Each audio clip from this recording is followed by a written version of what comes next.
Welcome back to the Floyd Memorial Library podcast, a window into the soul of the North Fork of Long Island. We'll delve into the pulse of our community, its pressing issues, promising opportunities, and the rich stories that weave our shared history. I'm your host, Christopher Bianchi, and for episode 79, we sit down with Dave Kapell, the former mayor of Greenport, to explore the remarkable journey that shaped his life and career. From his early days growing up in New York City, where his love for music took root, to running various restaurants during the 70s, we dive into his transition into real estate, a move that eventually led him to the North Fork in the late 70s. There he connected with then Mayor Joe Townsend and took on roles as Community Development Director and Code Enforcement Officer in Greenport. Dave reflects on the challenges and improvements in the village during that time, as well as his return to public service and his election as mayor in 1994, where he championed the bold idea of abolishing the police force. We also discuss the acquisition of the Mitchell property, a pivotal moment for the village of Greenport and its future. Finally, we talk about Dave's hopes for the future of the village. So I hope you enjoy episode 79 with Dave Kapell. This episode was recorded June 27th, 2024.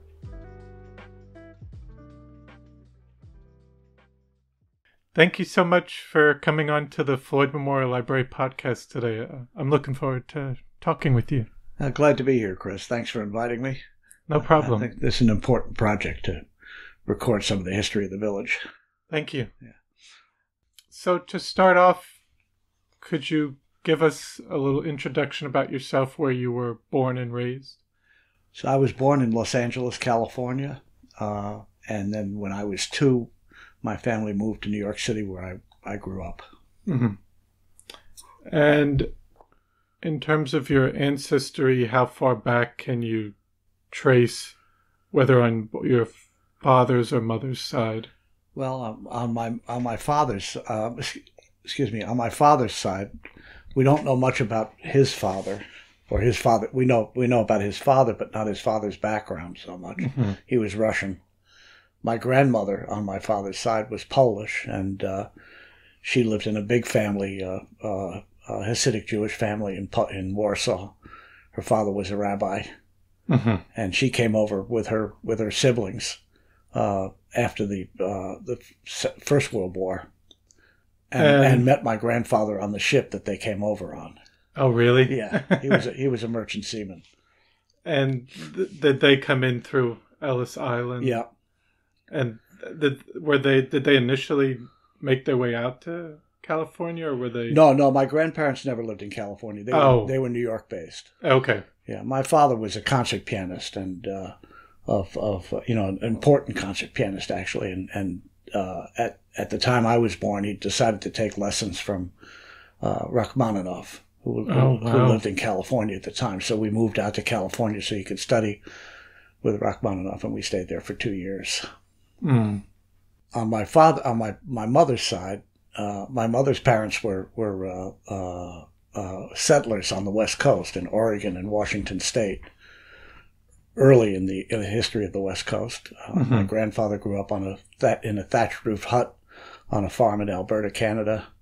My mother grew up in Bellingham, Washington, and my great grandfather, who's the oldest relative that I know I met, was a historian actually in Bellingham, a farmer and a local historian. Mm. And then, could you tell me a little bit about your parents and maybe how they met? So, as I mentioned, my father was a concert pianist, mm-hmm. Of considerable success. Unfortunately, he died when he was 31. I was 4. Oh. So I didn't get to grow up with him. Mm-hmm. But my mother was also a pianist, and she was a piano student at the University of Chicago when my father went to Chicago to perform, and she met him after a performance, and shortly thereafter they eloped. She ended up giving up her piano career to raise me and my younger sister, and then later other children through a second marriage. But later in life, I think she was in her mid-40s, she went back to school at Columbia School of General Studies and ended up graduating with a PhD in social anthropology, and became one of the foremost experts in the city of New York on hunger and homelessness. Wow. So, I mean, that was, like you said, she had to help support children in between that time, but then she met someone else, but she went back to school. She went back, well, the chronology was my father died. A couple of years later, she remarried, and I was raised by my stepfather, my mother and my stepfather. She later divorced my stepfather, and it was around that time that she went back to school. But that was, I think, 16 or 17 years later. And you were were you out of high school? I was out of high school by that time, yes. Mm-hmm. But she became a well-known expert. She was arguably the city's foremost expert on hunger and homelessness, before homelessness became the issue it is today. And she devised a methodology for surveying homeless families entering the shelter system in New York City that ended up forming the evidentiary basis for the lawsuit that ended up in a decision that created the right to shelter in New York State. It was her research that underpinned that case. Wow. Yeah. Which interestingly, it's come back into the fore now because of all the controversy around migrant homelessness and their entitlement to shelter, which was created back at the time that my mother was involved in that suit. And around what year was that? Was that in the? So that was in the like the mid '80s, I think. I'm not sure I forget the name of the decision. It was a landmark case, involved the Legal Aid Society in New York. But it was the first decision that established a right to shelter in New York State, so that anybody has a right to shelter in New York. And then more towards you. So you were still very young when you moved back to New York. I was 2 years old. Yeah. Where did you pretty much grow up in the neighborhood in New York? Well, when we first came back, we lived in a townhouse on 94th Street on the east side that my grandparents owned. And then after my father died, we moved we lived in a couple of different places. But then when my mother remarried, we moved to an apartment on 96th Street and 5th Avenue where I grew up. And my mother lived there for, I think, close to 50 years.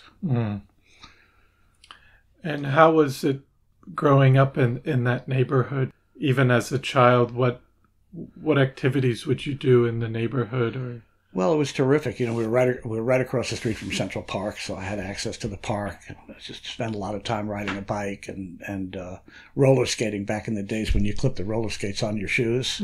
But that was a prominent means of transportation for me around the city. I would get around that way. And other things, I was heavily involved in music in my youth, so I spent a lot of time studying and practicing piano and cello. And did you have any siblings? I have a full sister by my father. She's 2 years younger than I am. And then I have two step siblings, a step sister. I have two half siblings. A half sister who unfortunately passed away a few years ago. I have a half brother. And then I had two step brothers who were the children of my stepfather's first marriage. And one of those is still alive. The other passed away. So. Okay. There were 6 of us all together. It was a mixed bag. And then how was schooling for you in say through elementary, middle school, high school? Well, I was fortunate. I was able to go to some of the best schools in the city. I went to the Dalton School through elementary school. And then Riverdale Country School. At that time, Dalton School was co-ed only through the 8th grade. So boys had to leave. So for 9th grade, I went to the Riverdale Country School in the Bronx. And I graduated from there by the skin of my teeth. I was not a good student. What would you say your interests were. Were you interested in any of the core classes in high school? I liked physics a lot. Mm-hmm. Physics caught my attention. I enjoyed French. We spoke. My stepfather was French Tunisian, so we spoke quite a bit of French at home, and we spent time in France. And music was a big, as I say, a big part of my life. I ran track. Mm-hmm. One of kind of an interesting anecdote was I was a lousy athlete when I was at Dalton, and still to this day, I've never been much into team sports. Mm-hmm. But when I got to Riverdale, it's a very preppy school. At least back then, I don't know it may not be so much anymore. But the big thing on campus was to have a varsity letter sweater. Mm. And I decided I wanted one. I knew that was the way to, that was the ticket to meeting girls. Mm-hmm.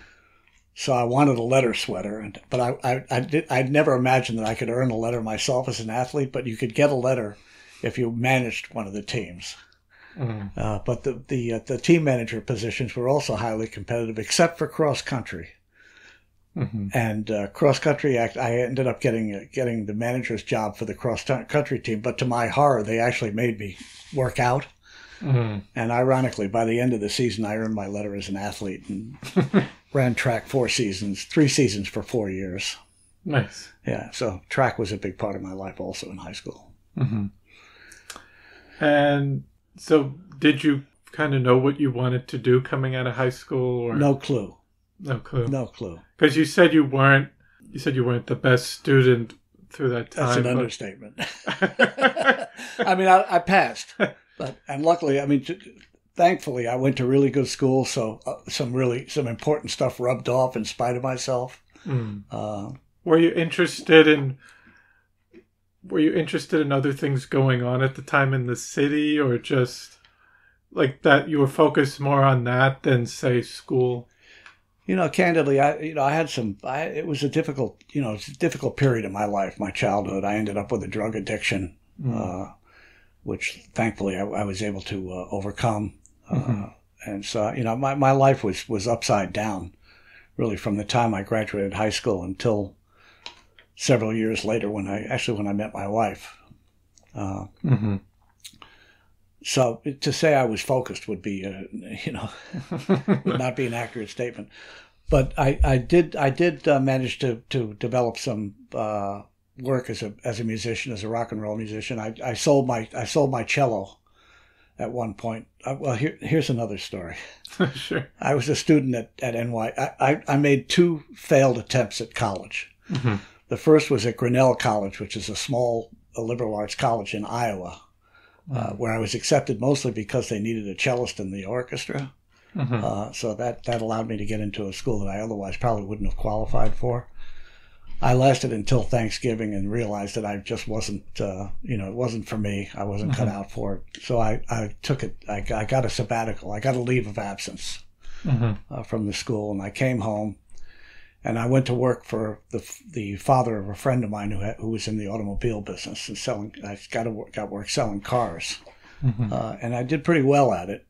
Even at that time, I was 19 years old, so I was young. And I decided I wanted to go back to school to study business, so I entered the New York University School of Commerce at the time. Drugs got in the way again, but I had a chance opportunity to meet Sly Stone backstage at his concert, a concert of Sly and the Family Stone at the Fillmore East. And we became very good friends in short order. And I was completely taken with his music and decided to sell my cello and buy a bass guitar. And he offered to help me learn how to play it. Wow. Yeah. So that was, so I left, make a long story short, I didn't last at NYU either. I left there and pursued a career attempted career in rock and roll music. And it was about that time that I ended up having to deal with my addiction problem. Around what year was that? 1969, 1970. And then once I overcame that, I went back into playing music, and I actually did. I had a good run for 3 or 4 years. Played in a number of bands, and ended up playing with a fellow named Chip Taylor, who was the author of Wild Thing and Angel of the Morning. Yes. Yeah, and I did a bunch of records with him, and then we did a national tour in 1973. And I had met my wife just before going out on that tour and was taken with her. And when I came back off tour, I decided I didn't want to go back out. I wanted to stay with her. Mm-hmm. So I got a job in a restaurant. I had no skills, no qualifications, but I wanted to stay home and I needed work. So I took a job in a restaurant downstairs in the building we were living in as a dishwasher. And I don't know, it was within a year I was running the place. Wow. As manager. And then I managed several, that was a very successful rock and roll bar on the east side of Manhattan called JP's. Mm. I ran several other kind of prominent restaurants in New York, the Cafe Figaro in the Village, and a place called Marvin Gardens on Broadway and 82nd Street that was one of the first really successful up-and-coming restaurants on the Upper West Side when it was coming back. How did that, because within that year you, from dishwasher to manager, how did that happen?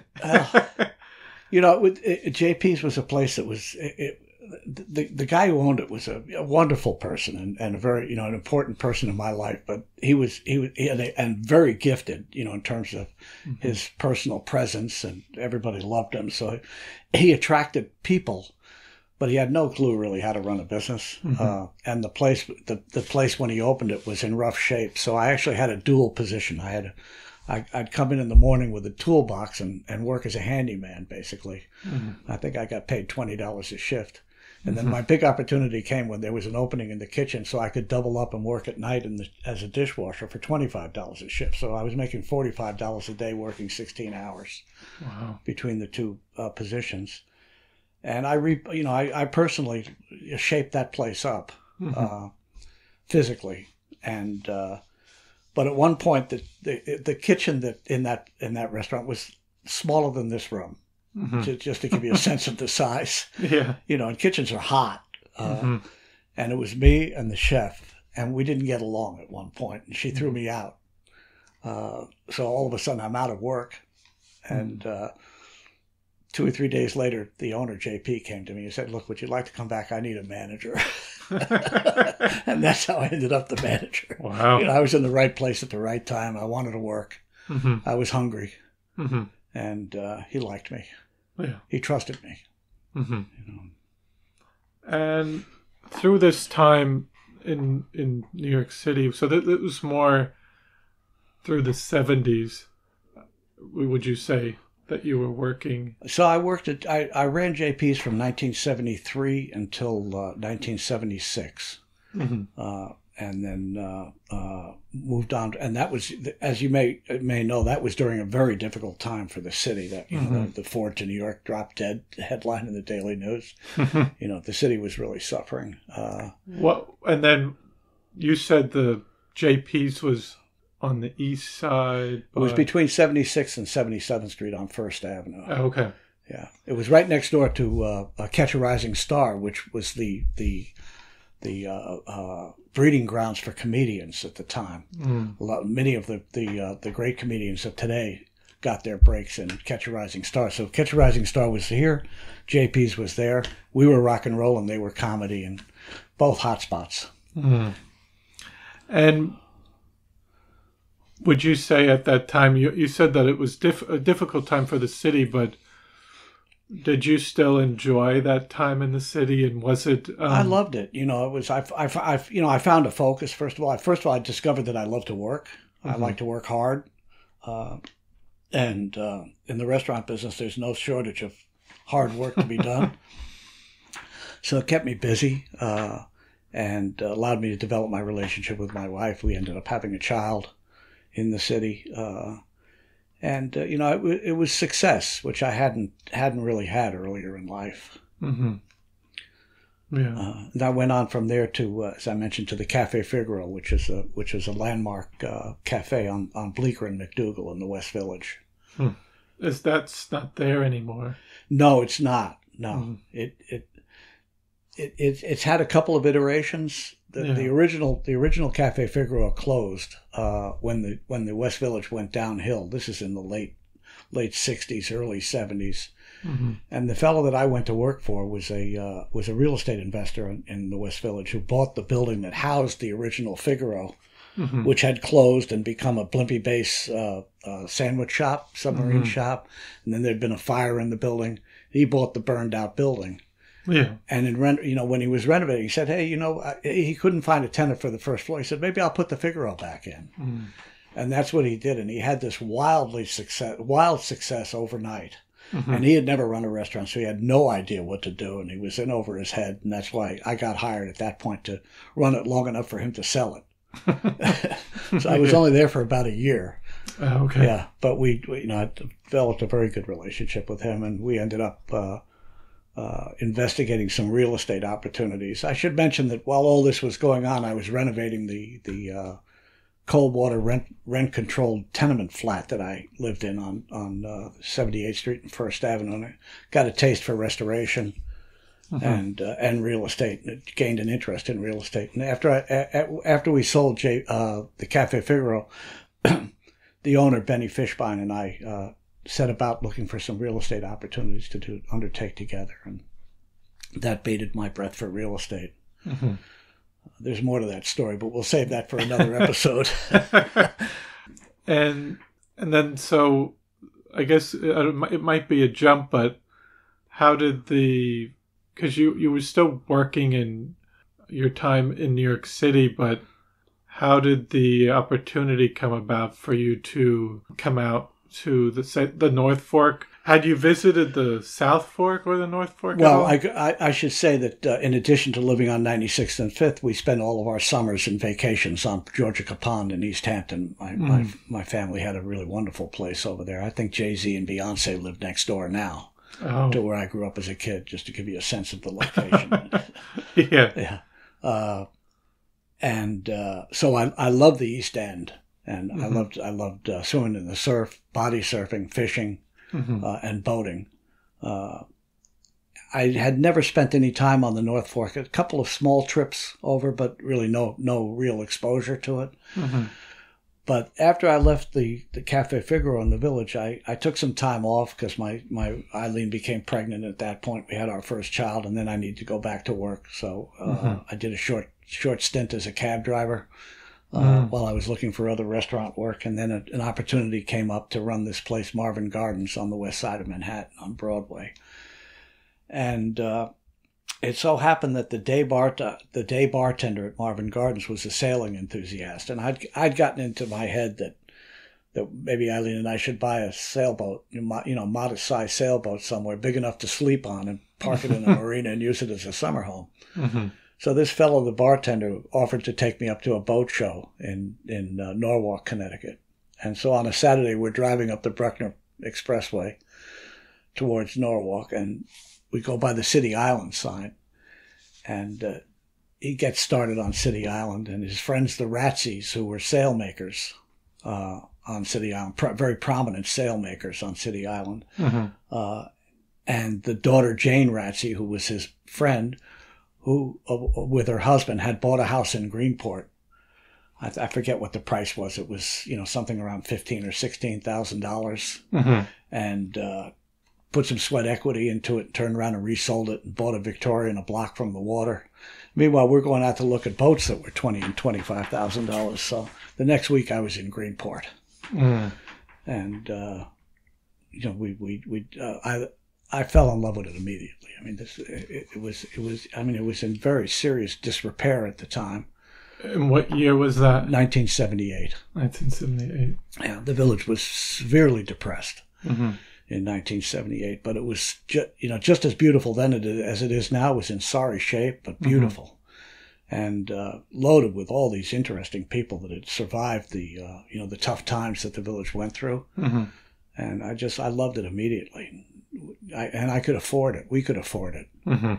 So we looked at 30 or 40 houses, believe it or not, over a 6-week period. Most of them vacant. All of them priced under $40,000. Amazing. Yeah, and ended up buying a two-family house a block from the water near our friends John and Jane Williams, who remain good friends to this day. And by the time we closed on the deal, they had introduced me to the then mayor of Greenport, Joe Townsend, who was a visionary. Joe was old die-in-the-wool local, but had gone away to school and come back with some ideas, but was committed to staying in Greenport and went to work in his father's insurance business, and then ran for mayor and became mayor.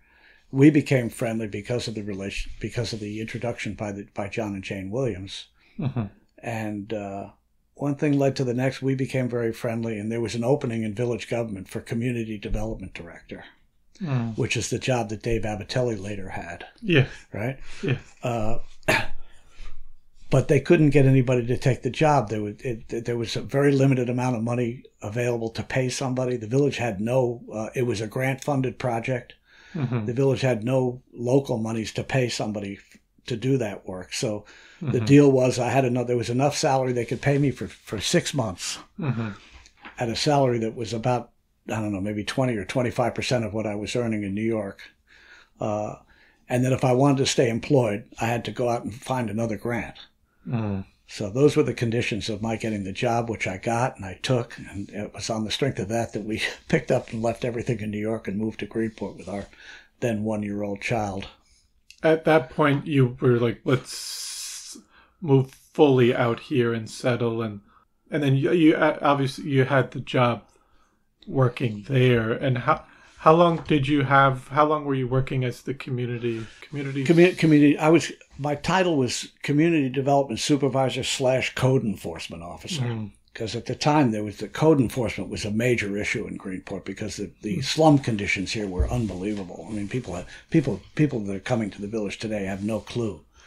And there was no enforcement at all, and just checking up on just landlords and things like that. Yeah, so I like a dope, I took the job seriously and decided to read the code, and found that there was a lot of ammunition in there to address some of the conditions that were in place at the time. So I started enforcing the code. We London, the apartments on London Place were in such bad condition that we had to declare them unfit for habitation. Got a court order to close them. And then we needed to find housing, alternate housing, relocation housing for the families that were affected. And that prompted a conversation with what was then known as CAST, Community Action Southold Town. And in partnership with them, we came up with the idea of forming the North Fork, what was originally the Greenport Housing Alliance, which was later renamed the North Fork Housing Alliance, which still exists today. With the eye towards trying to find scattered site housing around the village where these families could be relocated. And that's what we did. And initially starting some of these initiatives, how were the residents?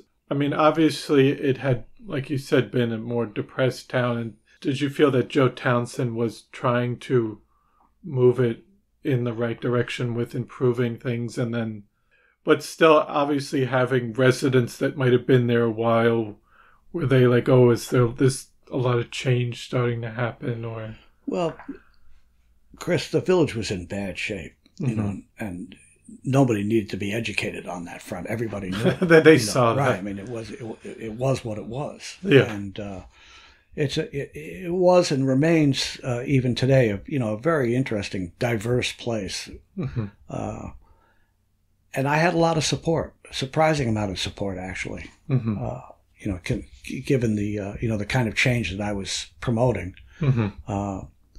And Joe didn't stay in office long after I got the job. It was one of his last actions as mayor actually was appointing me to the community development job. He later on went to become a councilman in Southold. But we were successful in pulling, diverse groups together to address these problems, and there was the village was ready. It was ready for change. you never get 100%. You know, I mean, and it was controversial at the time. You know, any significant change is always controversial. But controversy is the mother of progress. Yes. You know, that's what gets the juices flowing, gets people talking, arguing, and out of that come ideas. And I also, you know, on the code enforcement side was one piece of it, but the other was community development. And I was successful in raising, I think, over $5 million over the course of the following 2.5 years, enough to keep me employed, number one, which was my top priority initially, but also to get the process started of addressing the blight that was all around the village at that time. Also, one of the most important projects I was involved in was to rebuild the railroad dock, which is where the commercial fish boats tie up now. What was there when I came here was the remains of the original railroad dock. I don't know if you know the history of the Long Island Railroad, but a little bit. We had Don Fisher on to talk about that. Yeah, so the first connection to Boston from New York was through Greenport. Yes. And that dock was a critical piece of infrastructure for that service, because the trains would literally run out on the dock, and people would get off and get onto a steamship to go across to get back on the train to Boston. But by the time I got here in 1978, that dock was literally falling into the sea. And I successfully lobbied the Suffolk County legislature and the Suffolk County government at large to fund the reconstruction of that dock as a commercial fishing pier, and that's what's there now. And that was the first concrete step in the revitalization of the Greenport waterfront, was that railroad dock project. And were you working, this might have came later, was with some of the empty oyster plants, or because there were a few spots, but I think the one, was it 5th Street going down there by the water, where there's those condos there? Was that one of the first ones that they were thinking of what to do with this? The first one was actually the end of Central Avenue. What's called Sterling Square. What's the name of those? Sterling Cove condos. Sterling Cove, right? That was the first project, and that was in planning when I arrived. That was controversial at the time. But that had started before you had initially. That the planning process started. I was here when it actually got approved, and I was here when it was built. And then following that, another project was built by the same developer at the end of 5th Street, at what was the old Oyster Company property. Yes. And then another smaller project was built at the foot of 6th Street, which was also an oyster plant. The Sterling Cove project was built on what was originally the Sweet Shipyard property. Yes. And I think it kind of had once you built the one, it had an effect of like, oh, let's try to do it with some of the other ones. But were there any ideas of possibly, well, I think a lot of those facilities were in such bad shape that it wasn't worth repurpose it in some ways. Well, they were derelict, completely derelict, all three of those sites. And so something had to happen. Some sort of investment had to take place. And, the reality is that the industrial demand or heavy commercial demand for sites like that is very small. And, it's still, for me, one of the most important things for the village looking forward is to figure out how to make productive use of what industrial waterfront we still have, commercial waterfront we still have, the shipyard, the Stid Systems property, a Hamps Boat Yard, facilities like that are still in use to support marine industry and commerce, because that's what keeps the place real. Without that, we're just another has-been seaport, cutesified, gentrified, yes, and a shadow of its former self. That's the big challenge. And I don't want to get ahead of your list, but the big challenge for the village right now is how to preserve opportunity here for working families, and they're under major threat. both from the standpoint of housing and also employment. It's Yeah. all about jobs and housing. Definitely. And I mean, it's interesting at the time, it's a while ago now, but just needing to try to improve the village and bring in housing and other improvements. But obviously, over that time, you have other things that, with the progress, we still have some other problems that we have to deal with now, that not just in Greenport, but throughout the country, whether it's through housing and keeping that diverse socioeconomic group, so it's not all just one class of people out here. Like homogenized milk. Yes. But at the same time, you had to, at that time, even in the 80s, you had to improve and try to revitalize the village in some ways. And that was on that level. And you can't really see what the future was going to. And that was over a long period of time, too.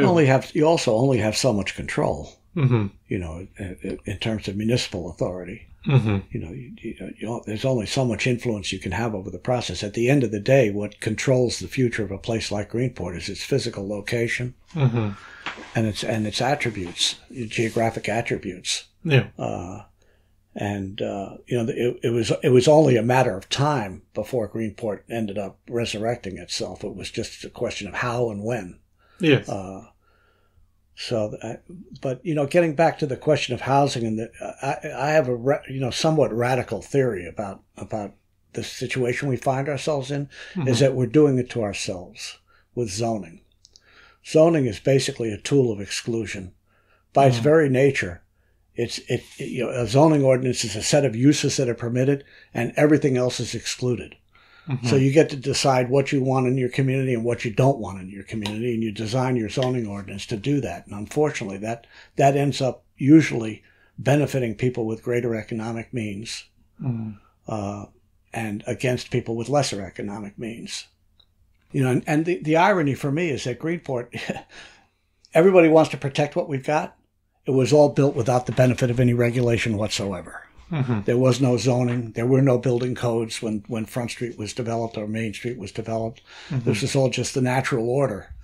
And we're interfering with that now, I think, at our own peril in large part. And don't get me wrong. I'm not saying to get rid of zoning, but I think you have to recognize what the culprit is in this problem.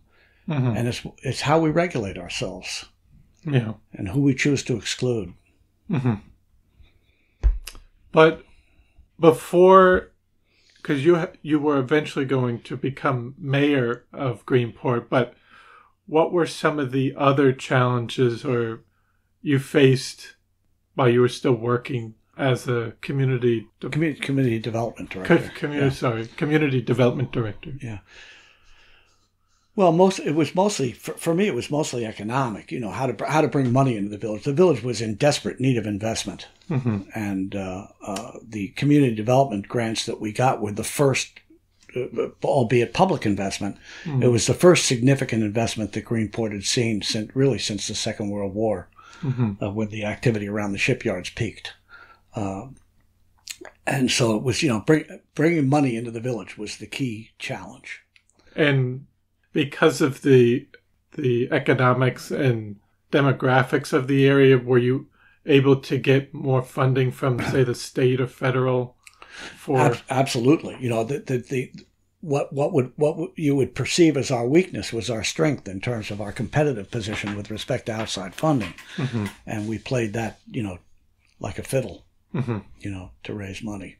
Yeah. Most of the money we got while I was community development director was HUD funding, Department of Housing and Urban Development, federal community development funding, and those are directly targeted at underprivileged communities. Yes, and Greenport was that in spades at the time.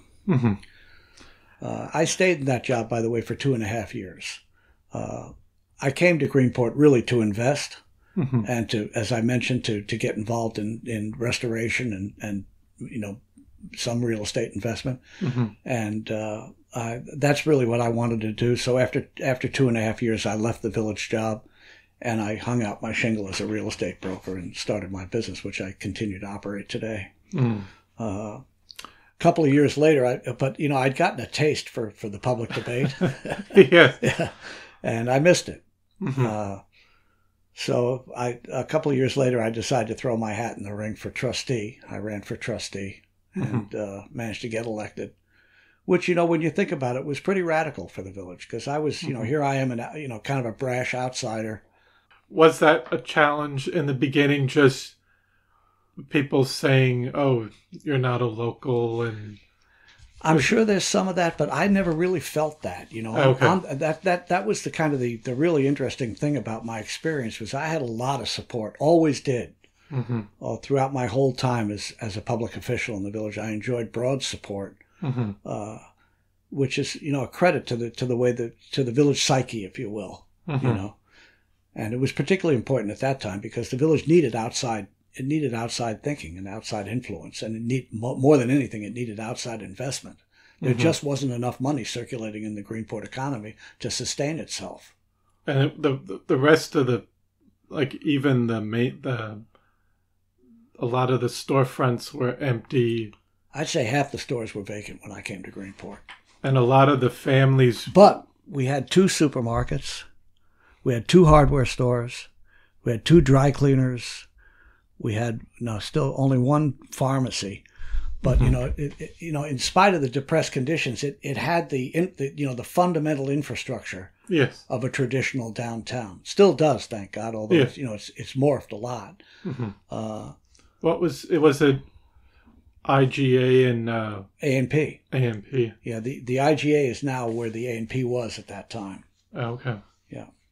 And there's no hardware stores anymore in Greenport. No, they both closed. I think people have mentioned that they missed that part. Obviously, I'll ask people, do you miss anything about the way old Greenport? Yeah, like, the hardware store. The hardware store. Yeah. But a lot of the other stuff, they don't. Yeah. Although I got to say that Southold Hardware is a very good store. So it's 5 miles away, but it's a good store. Yes. Yeah. And the lumberyard sells a lot of hardware. So they both, between the 2 of them, they picked up the slack. But Wash White's hardware store, which was really a fabulous store.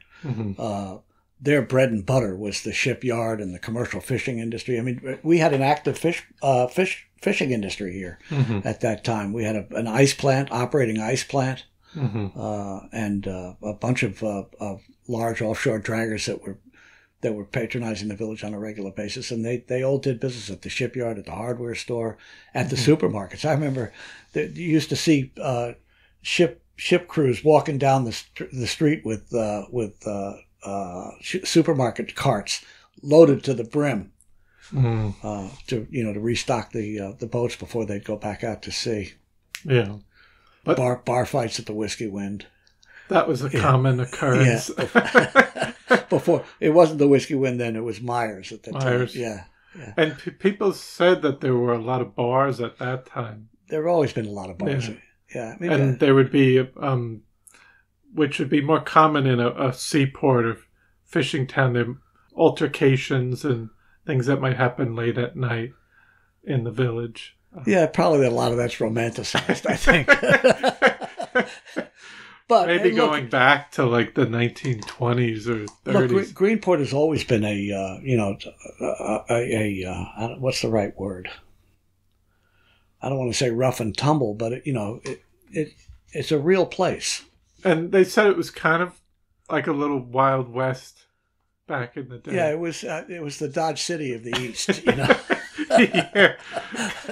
Luckily, they got rid of the guns. Yeah. Otherwise, I wouldn't have survived my mayorship, I think. So you were now on the town board. Village board. I mean, the village board, Yeah. sorry.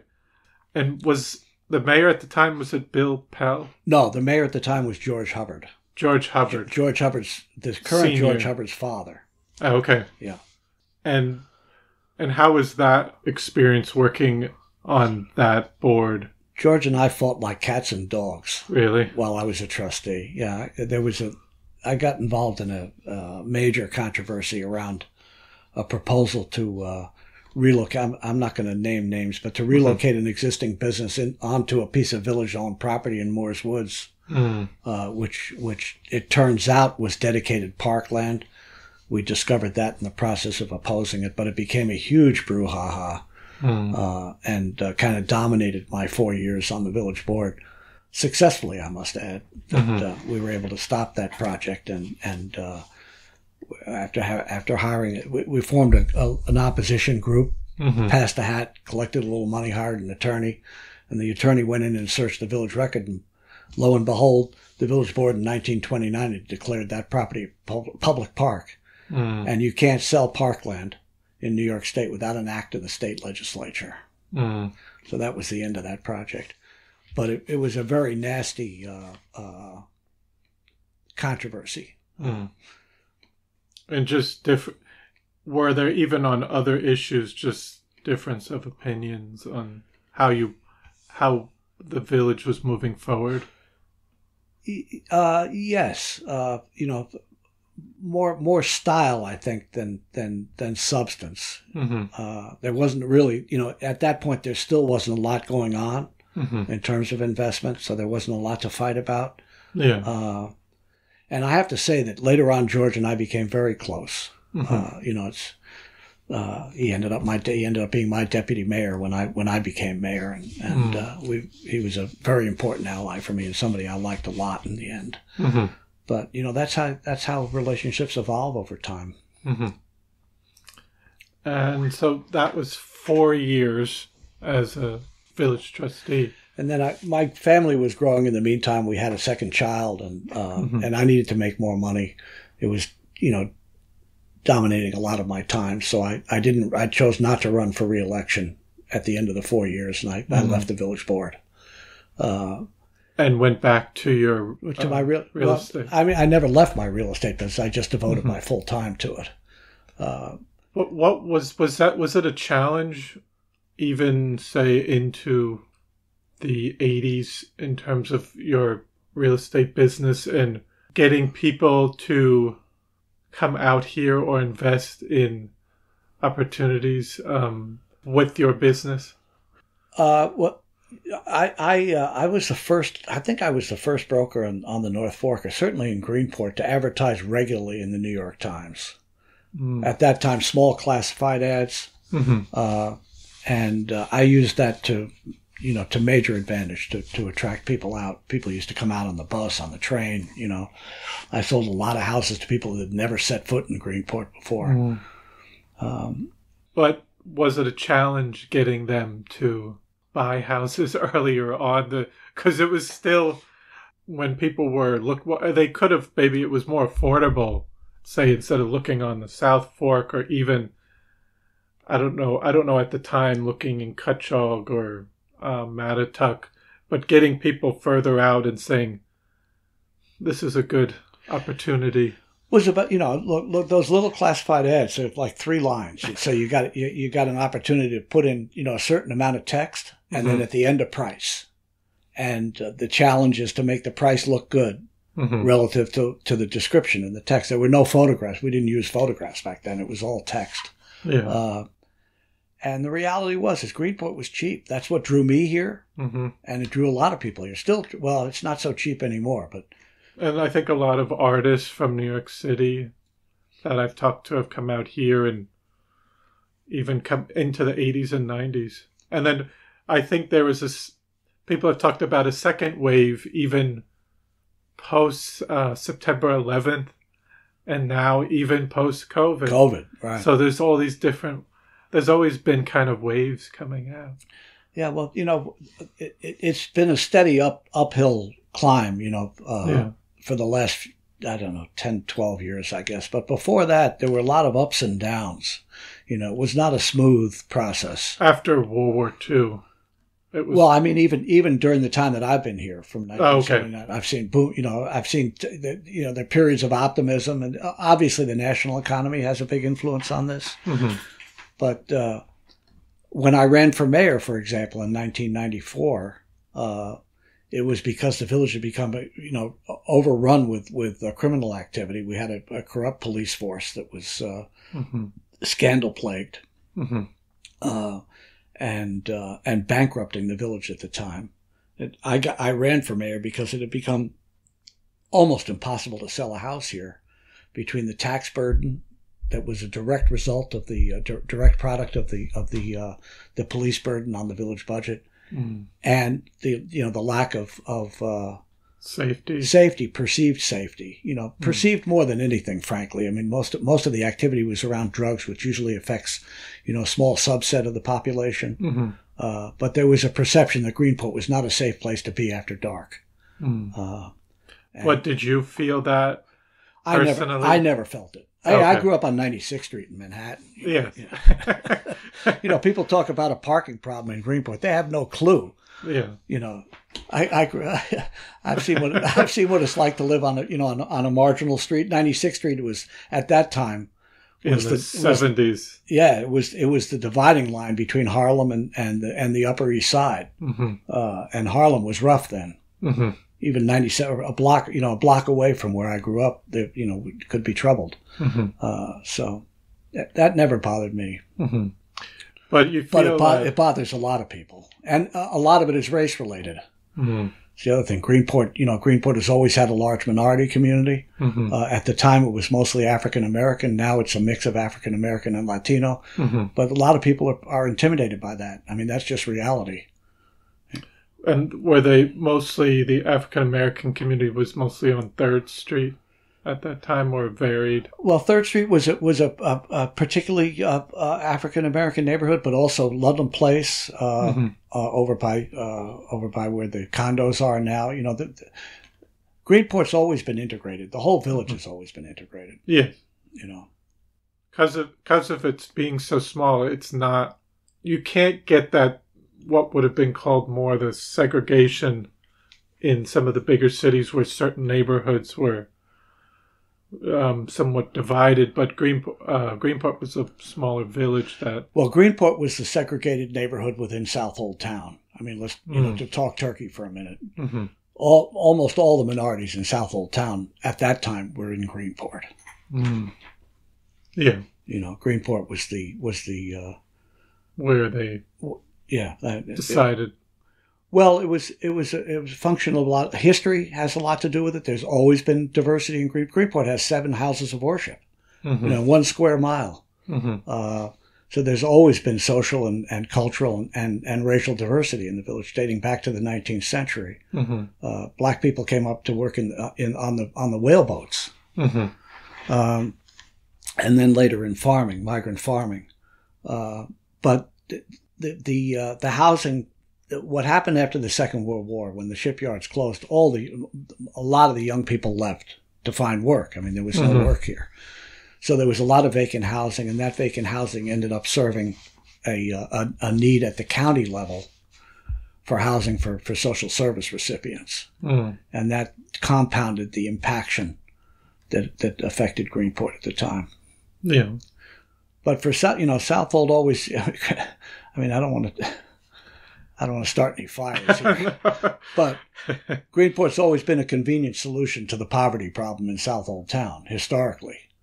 In terms of pushing it aside and leaving it to Greenport. Yeah, put it in Greenport, Yeah. Which, as far as I'm concerned, is fine. I love the village the way it is. That's why I came here for what it was. It's not for everybody. More rich and interesting. Yes, it is. And those conditions, by the way, have evolved too. I don't lay that against the current administration or even the current status quo in the town. Yeah. We one of the things I'm most proud of, is altering that perception and that relationship between the village and the town. Greenport's an equal now. But would you say in the 80s and early 90s, was it still a challenge working with the town of Southold and the village? Always was. It always was. And, probably still is. I mean, I'm not engaged in it anymore, so I can't speak to it directly. But look, the housing problem could be readily solved by a partnership between the village and the town. We have a sewer plant. We have zoning that's high density. Let us put that to work on vacant land that's outside the incorporated limits. One of the things I proposed when I was mayor was actually studying the possibility of expanding the boundaries of the village to take in some of the vacant land that's outside our boundaries in order for us to be able to serve it with sewer, and more importantly, our zoning, which allows for up to 8 units per acre, as opposed to the town, which allows 2 units per acre, or 4 at best. Yeah. And you thought I was declaring war on the town. It was the reaction was unbelievable. And that was in 2005 maybe. Okay, so that wasn't it's not even that in long the ago. 90s. No. Yeah. So watch out. That that ugly thing is still there. It's just nobody's pushing the buttons right now. No, but to get back to initially, before you said you ran for mayor more because of the perception of the area and frustrated with how the... I ran for mayor. I'll be honest with you. I ran for mayor because it was either do something about the conditions here or move. I was not working out for me as working out for my family. My business wasn't doing well at the time. Something had to change, or we were seriously considering moving out of the village. Because it had been over 10 years that you had been there before you decided. Because I moved to Greenport in 1979. I'd been here 15 years when I ran for mayor. 15 years, and I'd served between community development director, trustee, and then later planning board chairman. I served 6.5, 7, 8 years, I think, before in village government mayor. before I became mayor. Yeah. And people have also mentioned, I don't know if this was more when you were mayor, but just a lot of, you mentioned drugs were a big problem, but even gambling or prostitution was stuff that people had mentioned. Well, there was definitely some prostitution, very, very limited, though. At least in my experience, during the war, there's stories about what used to go on at the shipyards relative to the shipyards during the war. Yeah. But that wasn't, that had passed by the time I got here. There was still... It had died down. Yeah, considerably. But that's not to say there was no prostitution. There was. Yeah. And drugs were a major issue. And a constant threat, And that was all through the 80s and into the 90s. Into the 90s. Yeah. I'd been mayor for at least 10 years when we had a rash of drug activity here again, and a lot of complaints. And, I ran the village from my storefront office, where my real estate office. So if anybody wanted to talk to the mayor, all they had to do was walk in the door, Yeah. And I didn't have anybody I had no, I was there. Yeah. And there was a period there where people just kept coming in saying, I've got drug activity in the house across the street or down the block, or my kids are seeing it, or my kids are affected by it. And I'd tried everything under the sun with the local police, with the Suffolk County District Attorney's Office to try and deal with the problem without success, frankly. I'd been mayor for 10 years at that point. We abolished the village police. We did all these, important things, and we still had the problem. So I had a very wise advisor at the time, and I was commiserating with him. I said, what am I going to do? I've still got all these people coming into the office complaining about drug activity in the village. He said, have you ever thought about calling Curtis Sliwa, calling the Guardian Angels? I said, no, I hadn't thought of that. So I took it to heart. I found the Guardian Angels website online, and I sent an email in through the website. Not 2 days later, I got a call from Curtis Sliwa, personally, who I know is a very controversial guy. But he came out here repeatedly and helped us set up a local chapter of the Guardian Angels in Greenport. And I went through the training, so did my wife, a bunch of people. It was a motley crew, I'll tell you, of Guardian Angels here in Greenport. But we became an irritant that was so strong, frankly, just by virtue of walking around the village in these red sateen jackets and red berets, right? Yeah. And Curtis Sliwa coming to town. Within a year, a task force of the Suffolk County District Attorney, the local police, I think the DEA was involved in the state police. They issued some couple of dozen arrest warrants related to the drug activity, and it stopped it. It stopped it at the time. I don't really know what, I'm sure there's always some of that activity, but it's a shadow of what it once was. And I have to credit the town police with their role in making that happen at the time. But I think that taking an unusual step like that, out of the box step of bringing in an outside factor, was very effective at the time to make something happen. No, that's amazing. I didn't know that. Yeah.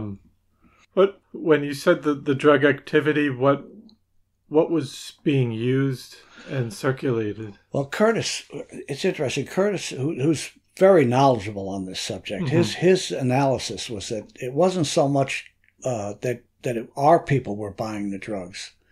It's just that our streets, the village was laid out in such a way and being managed in such a way that our streets were convenient for outside dealers to come in and do business with outside customers. So dealers were coming into Greenport with the goods, and their customers from all around, presumably South Old Town, maybe over to Shelter Island, would come into Greenport to do business with them. So it was more like a market scene. And was it more wealthy people buying the drugs, would you say, and going back to their areas? Well, to the extent that Greenport was mostly people of lower economic means, and I don't know if I'd use the word wealthy. But people of higher economic means. Yeah. Right? No, that's interesting.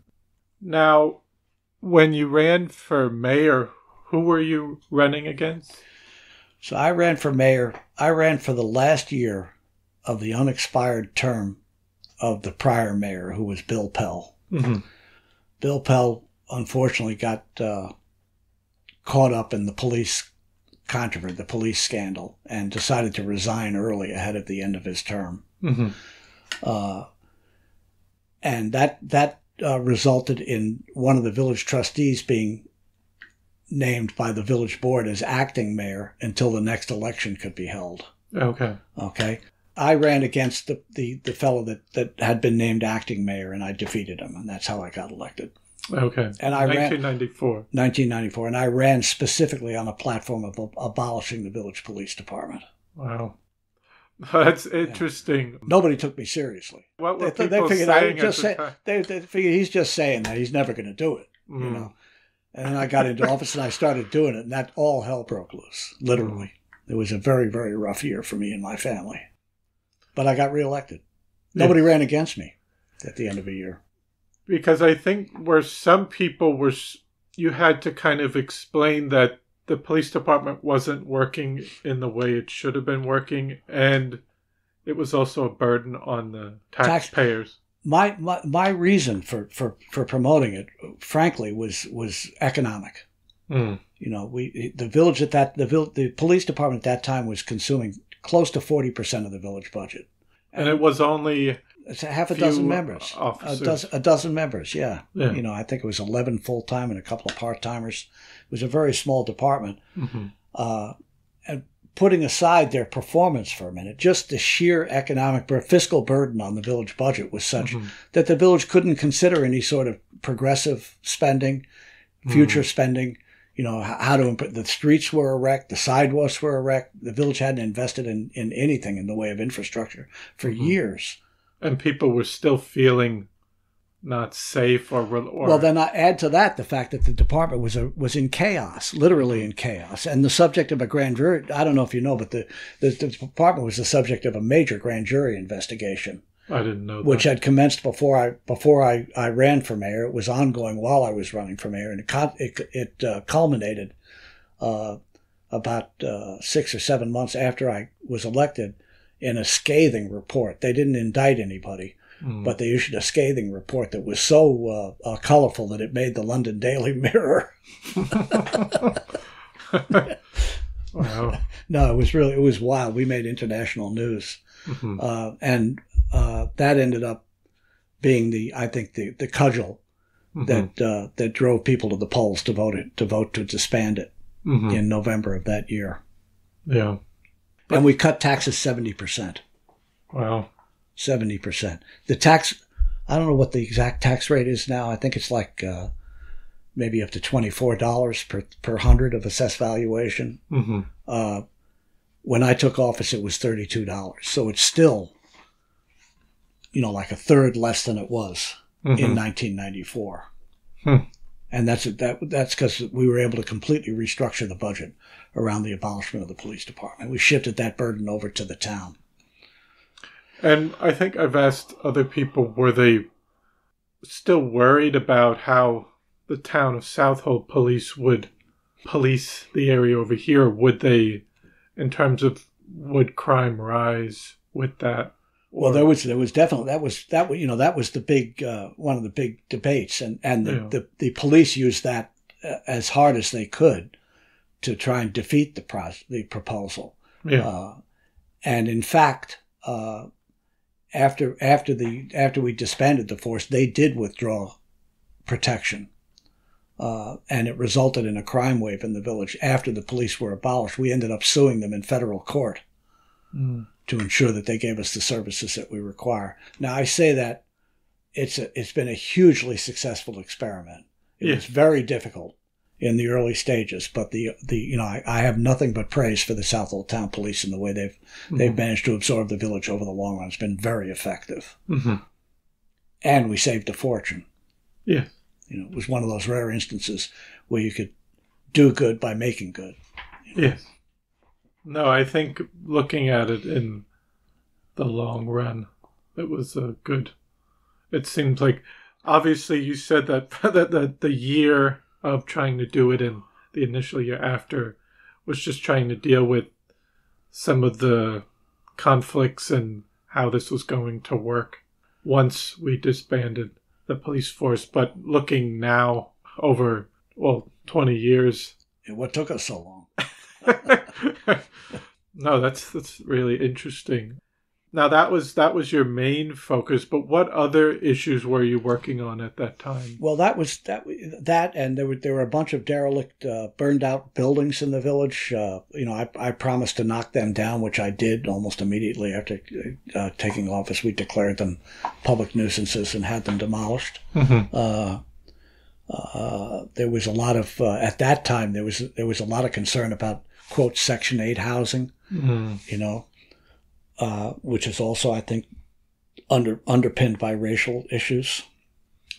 Some of the meetings would get... in the height of the police controversy, we had public meetings that were, borderline disorderly. Mm-hmm.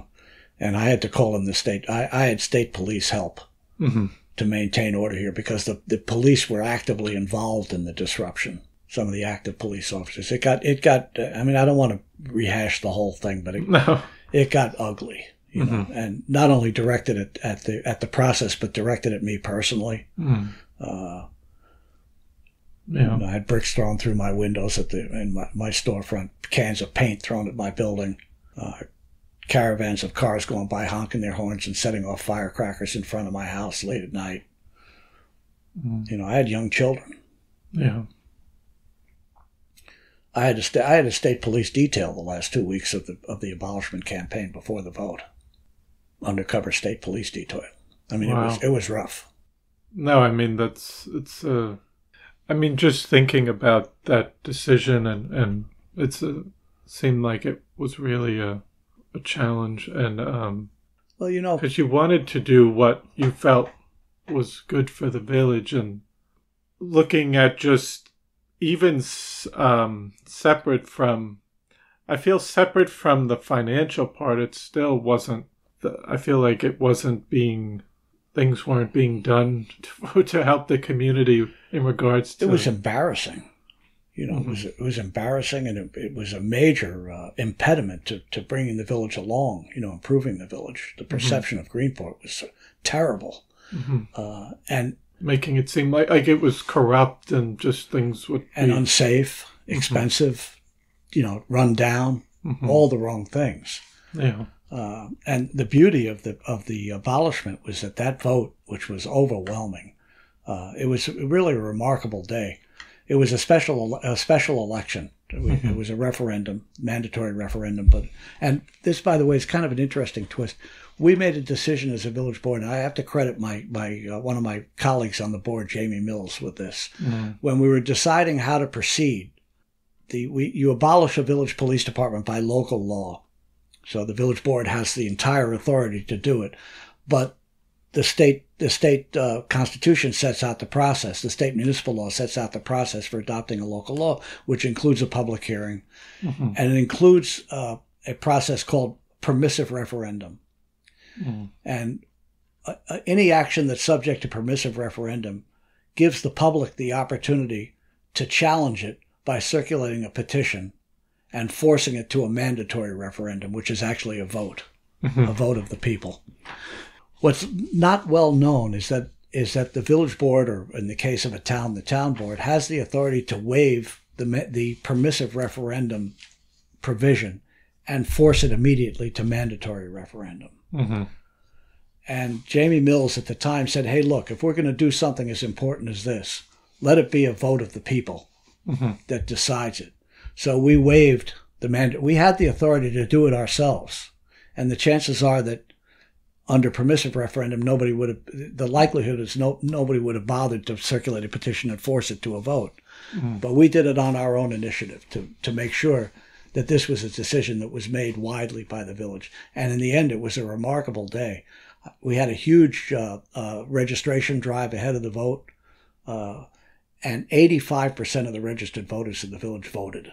It was really, amazing turnout, and it was a 2-1 landslide in favor. And that was the turning point, in my opinion. That was the turning point for the village of Greenport. We made a statement as a community, just people, that we wanted to do something different, dramatically different. And that sent a message. It also was a point of enormous pride for us. We could clean our own house. We'd do our own laundry, And so we did that. It was good for us. And it also sent this wide message out to the broader world that Greenport's going to take care of itself and change the way we do things. And that really laid the groundwork for what's happened since. But it so happened that our budget year is June 1st to June 1st. We abolished the police department by vote in November 15th of that year. It was 1994. So we were halfway through the budget year. We'd already taxed for a full year of police services.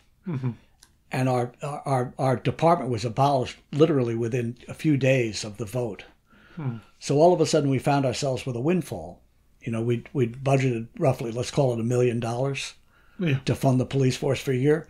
And we'd only spent half of it. So now we had, for the first time, the village board had $500,000 of local tax money that it could do something with. So again, my colleague Jamie Mills, it was his idea. He was my deputy mayor at the time. It was his idea that we send out a survey, and we send it out to taxpayers because they're the ones who are most directly affected by whatever we decide to do with that money. And gave them a few choices on what to do. And one of them was to buy the Mitchell property, which is now the park. Okay, and at that time was owned by a bank in receivership. There was something else. I can't remember what the second one was, but the last one was give the taxpayers a refund. Okay, and needless to say, the results were overwhelmingly in favor of the refund, but a close runner-up was buy the Mitchell property. And so we split it. We took $250,000 or $300,000 and returned it to the taxpayers. We actually gave people checks. And we handed them out on Village Hall 3 days before the village election. Wow. And we started the process of buying the Mitchell property, which is why you have a park there now. Yes. Can you go into more detail about the idea for Mitchell Park and how that came about with that property? Were there other proposals even going on at that time? Well, not when we made the decision to pursue a park there, but there over the prior 15 years, following the demise of the Mitchell restaurant operation, there had been several what I would describe as rather grandiose commercial schemes for Mitchell Park. Some had to do with hotel convention centers and shopping centers and condominiums. But at the end of the day, those uses would have walled off the water from Front Street. For only private use. Yeah, it would have privatized. And, one of the big problems with the Greenport waterfront before Mitchell Park was a lack of good public access to the harbor, especially from Front Street. Yeah. So in 1994, when we first started talking, I guess it was 1995 when we first started talking about pursuing that. It was just following the abolishment of the police department. At that time, the Mitchell property was the subject of a foreclosure proceeding by a bank that was in receivership. This was back in the days of the savings and loan fiasco. So we had a bankrupt bank foreclosing against a bankrupt owner. And my real estate instincts kicked in, and I said, there's got to be a deal there. And so I proposed to the village board at the time that we consider buying it, taking control of the future of that important piece of downtown Greenport, and turning it into a public park, which would address several issues. One is that Greenport, for all its charm, lacked a village green, if you will, a central public space that people could congregate in. So there was that aspect. As I mentioned earlier, there's also the question of access, public access to the water, which was extremely limited and largely privately controlled, with the sole exception of the railroad property. And lastly, is that the last thing the village, remember at that time about 25% of the stores in Greenport were vacant. The last thing we needed was a commercial development at the Mitchell property that would have expanded the inventory of vacant retail space. So by buying the property, we could create a village green, we could provide broad public access to the water, and we could eliminate the threat of an expanded retail supply that would further depress the village. And so that was the kind of the concept behind it, and the fact that it was in this messy legal status created a unique opportunity for the village to step in and buy it. Coincidentally and concurrently, it was at that time that Northrop bought Grumman Aerospace. Northrop Industries bought Grumman Aerospace, and I was aware that Leroy Grumman had created a picnic grounds on the Grumman property in Calverton, where he had several amusement rides, including the carousel that's now ours. And when Northrop announced that they were buying Grumman, when that announcement came out, they also announced that they were going to close that plant. And needless to say, the vast majority of public interest was around what was going to happen to the land, because I forget what the total acreage is there, but it's probably close to 1,000 acres. So a very important, large piece of land. And so there was intense interest about the future of the site. Much less known was the fact that this carousel was sitting there in an 8-sided octagonal-shaped building that Leroy had built. And so I had this idea that it would, if we could get the Mitchell property, we could put the carousel there and create an atmosphere and an environment that would be conducive to attracting families. At that time, Greenport had been really depressed. There were not a lot of young people moving in the village. The prototype of the typical Greenport tourist at that time was elderly. And so the idea of creating an attraction downtown that would attract kids was very appealing. And that was kind of the theory about buying the property and doing something with it. So I proposed this to the village board, and luckily they endorsed it. 2 fronts. One is try and buy the Mitchell property. Number 2 is ask Northrop if they would give us that carousel or sell it to us at a preferential amount. It took us 13 years to realize that dream. And took us 2 years to acquire title to the Mitchell property because the bank didn't want to deal with us. They had big ideas about what it was worth. I think there was a $4.5 million lien on the property, which was way in excess of what the property was really worth at that time. Mm-hmm. And so we had trouble dealing with the bank, but then the bank that held the mortgage ended up being acquired by another bank, and they were more reasonable and willing to deal with us. And to make a long story short, we bought the property for $1 million. Mm. Which today barely buys you a 3-bedroom house in Greenport. Yes. We send a letter out to Northrop in California and ask them to give us the carousel. And I think I told you the story when we talked earlier. Did we talk about the... Was there a competition? I don't think you told me about it, but someone else had mentioned something about competing for it. Well, what happened was once people heard that we were interested in it, the press, the press what happened was when we had the police scandal, we got a lot of attention. The New York Times picked the story up, and when the Times does, then all other, a lot of other media jump on it, including the London Daily Mirror. Yes. And I was interviewed by a radio team, a rush hour early morning radio team from Australia. I mean, it was a pretty wild time, but we got a lot of attention. So all of a sudden, things, any idea that we had for revitalizing the village ended up getting reported in the paper, and the idea of our acquiring the carousel got out, and the next thing we know, everybody wanted it. But this is one of my favorite Greenport stories.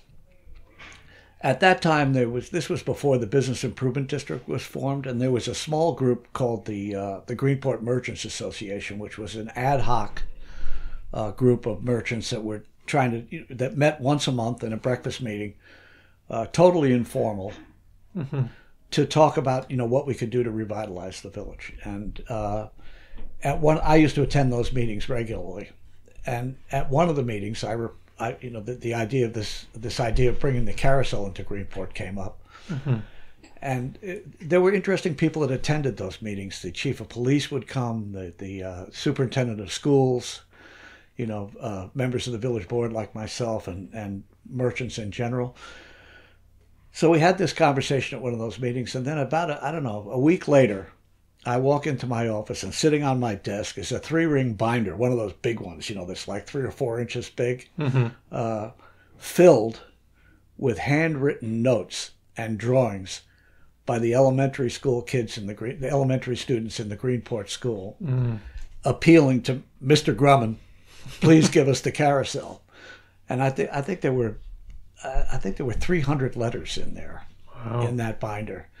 And so I shipped that out to California, to Northrop, and I said, look, here it is, And lo and behold, they gave it to us. Even though we didn't own this was 2 years before we actually acquired title to the property, or a year before we acquired title. So Northrop, they took it on a pledge from us that this is what we were going to do with the carousel, that we would make it the centerpiece of the park and effectively the centerpiece of the village, downtown village. If they would give it to us, and they did. It was, as I say, they gave it to us before we owned the property, so we had no place to put it all of a sudden. So, where is it?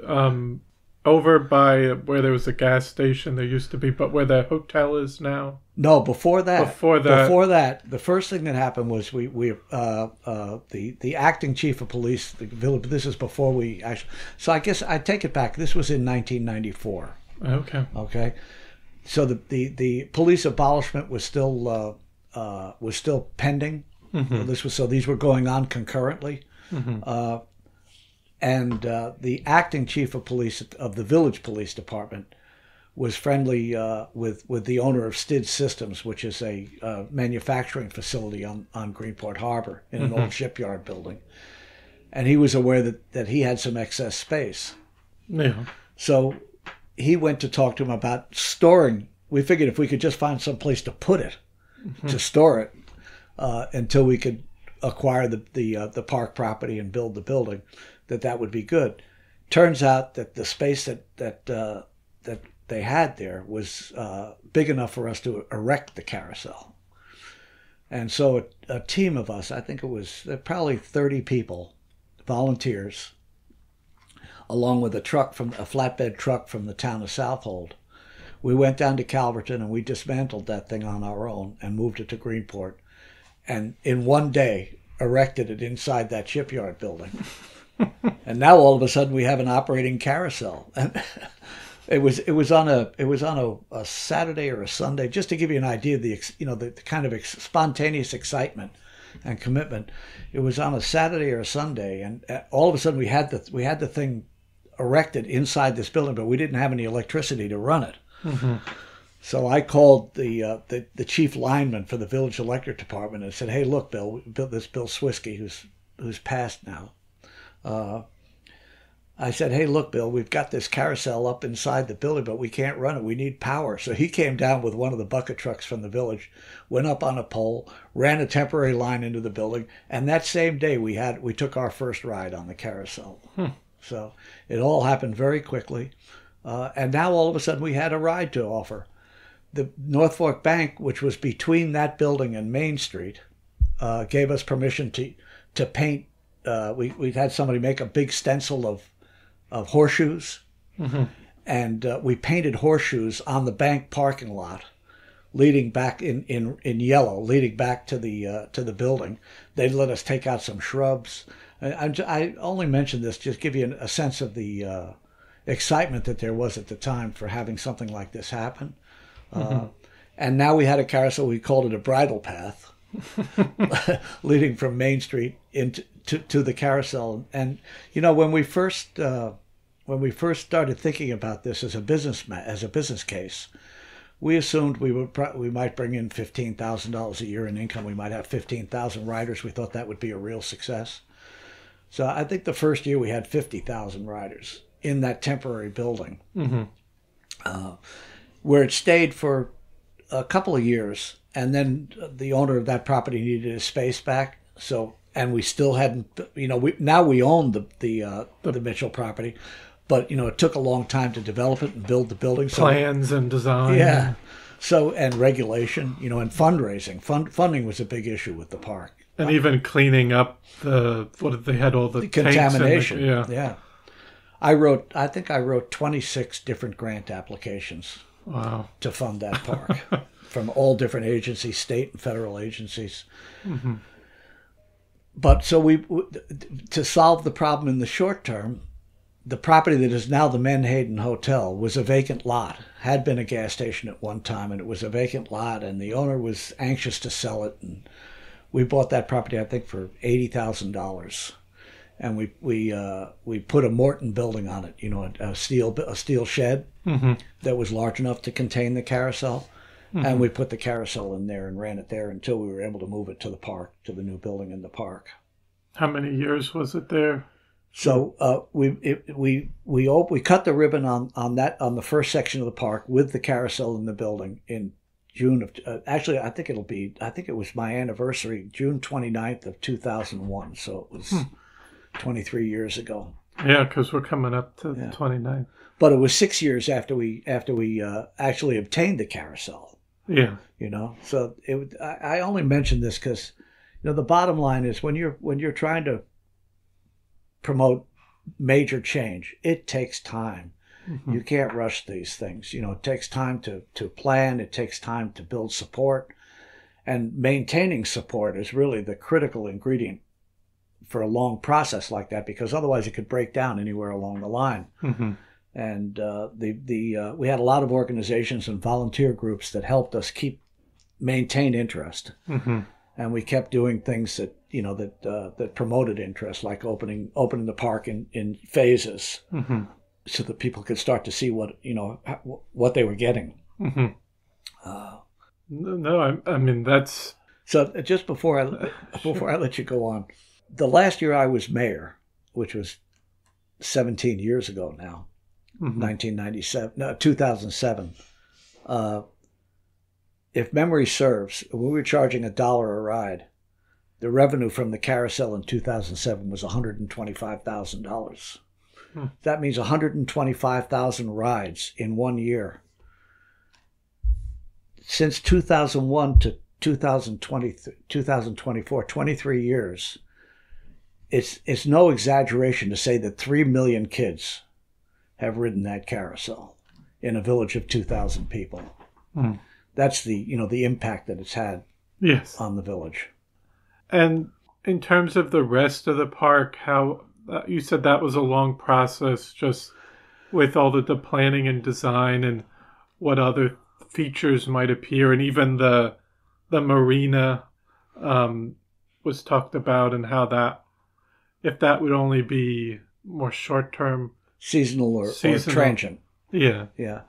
So first of all, I should talk to you a little bit about the design process and the planning process. Yeah. We knew what we wanted. We wanted a building for the carousel. We wanted what we call a harbor walk, which was a walkway connecting the railroad station with the Claudio's property, the foot of Main Street, so that people could walk uninterrupted along that route. And we wanted an amphitheater for performance, and we wanted an ice skating rink, and we wanted a marina. Those were the major ingredients. So, as I say, this whole process got quite a bit of attention, and I was at the incorporated village of Deering Harbor on Shelter Island. I don't know if you're familiar with it, but it's the smallest incorporated village in New York State. I think they have 50 voters. Okay. And they're all very, very valuable property. These are wealthy people that live there. And they had complaints about the noise that would come across the water from Claudio's clam bar operation. And I got in the middle of that and tried and did moderate it. And so helped address their concern. That got me an invitation to the annual Deering Harbor Village cocktail party. So I went over to Shelter Island, and I'm at this party, eating shrimp and drinking wine. And I get approached by one of the prominent residents over there, who happens to be an architect. And he said, I've been reading about your idea for Mitchell Park. That would make a great subject for a design studio at one of the universities, one of the graduate schools of architecture. And so he offered to introduce me to a woman named Wendy Evans Joseph. And Wendy was a prominent architect in New York. She'd been president of the New York chapter of AIA, and very well-respected architect in the city. And I met with Wendy, and she said, well, I want to take this another step. She said, the design studio idea is great, but it will also make a wonderful subject for a design competition. And so we retained Wendy to help guide us through a competition process. When we first talked about it, I asked her, so how many submissions do you think we'll get? She said, well, you'd be lucky if you got 100. So, I used to run the village from my real estate office. I had to make a living at, my salary when I started, I think was, I don't know, $13,000 or $14,000. That job, the village mayor's job doesn't pay enough for anybody to live on. Yeah. So I had to run my business at the same time, and the only way I could do that is if I did both jobs from the same place, which was my real estate office. So we had to decide where to have. This is before the internet, by the way. Today design competitions are all internet based. But this was before that, so the submission requirements was 2 20 by 30 boards showing the design. And so I said, well, where should we have these boards shipped when the deadline comes? And I said, well, have them send them to my office. The day that the deadline finally came, we had 500 submissions from 26 different countries around the world. It was a runaway success, unbelievable. And some very prominent architects ended up participating in it. And the reason for that was threefold. One was Wendy had a very rich mailing list that we sent. We created a poster for the competition, which had all the program requirements on it. Everything, and even the registration form was incorporated in the poster. Yeah. So we sent that out to Wendy's mailing list, that was number one. Number two, Wendy impaneled a very prestigious jury of professionals. People like James Stewart Polshek, who was the dean of the Columbia School of Architecture, and a number of other really prominent architects.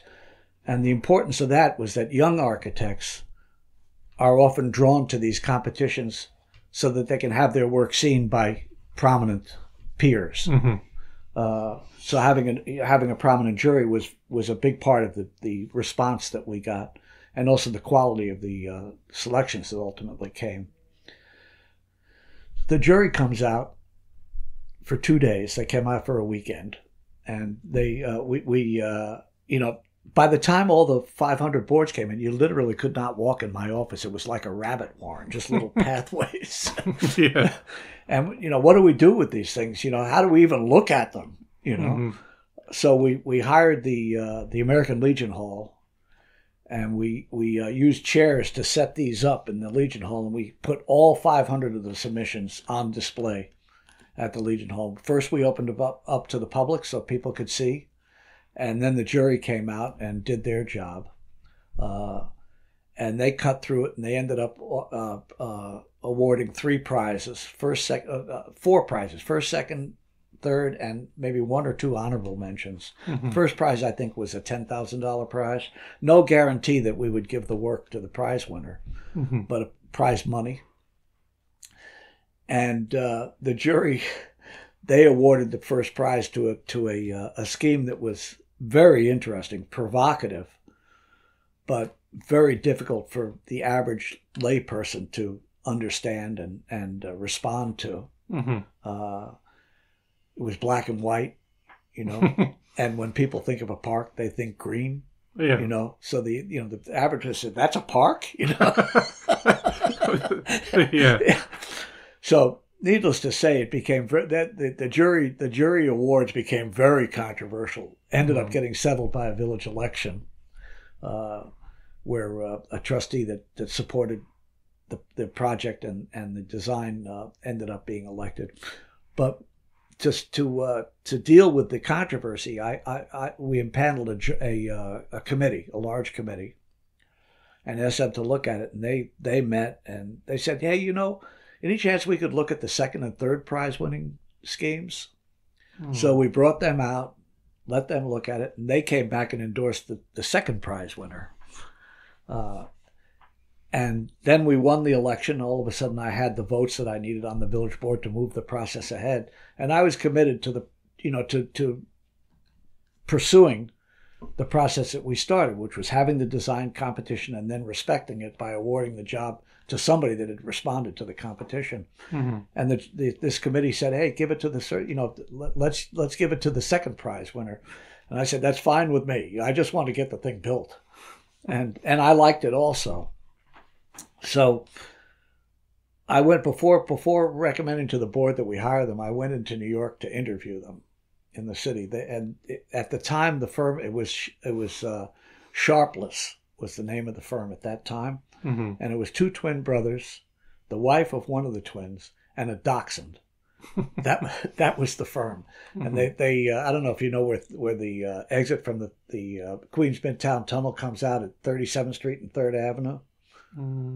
Not really. Yeah. So anyway, at that corner, there's a building with a pizza parlor on the first floor, I think, or a Chinese restaurant, and then their floor through is up above it. It's a walk up, mm-hmm. and that's where they're off. I think they lived and worked there. So I went and met with them, and I was impressed by them. Very young, they were right out of school, and we gave them the job. So it turns out that the first prize winner was a fellow named James Corner. James Corner has a company now called Field Operations, mm-hmm. and designed the High Line in New York later. Mm-hmm. Sharpless ended up taking in a couple of partners and changed their name to Shop Architects, SHOP.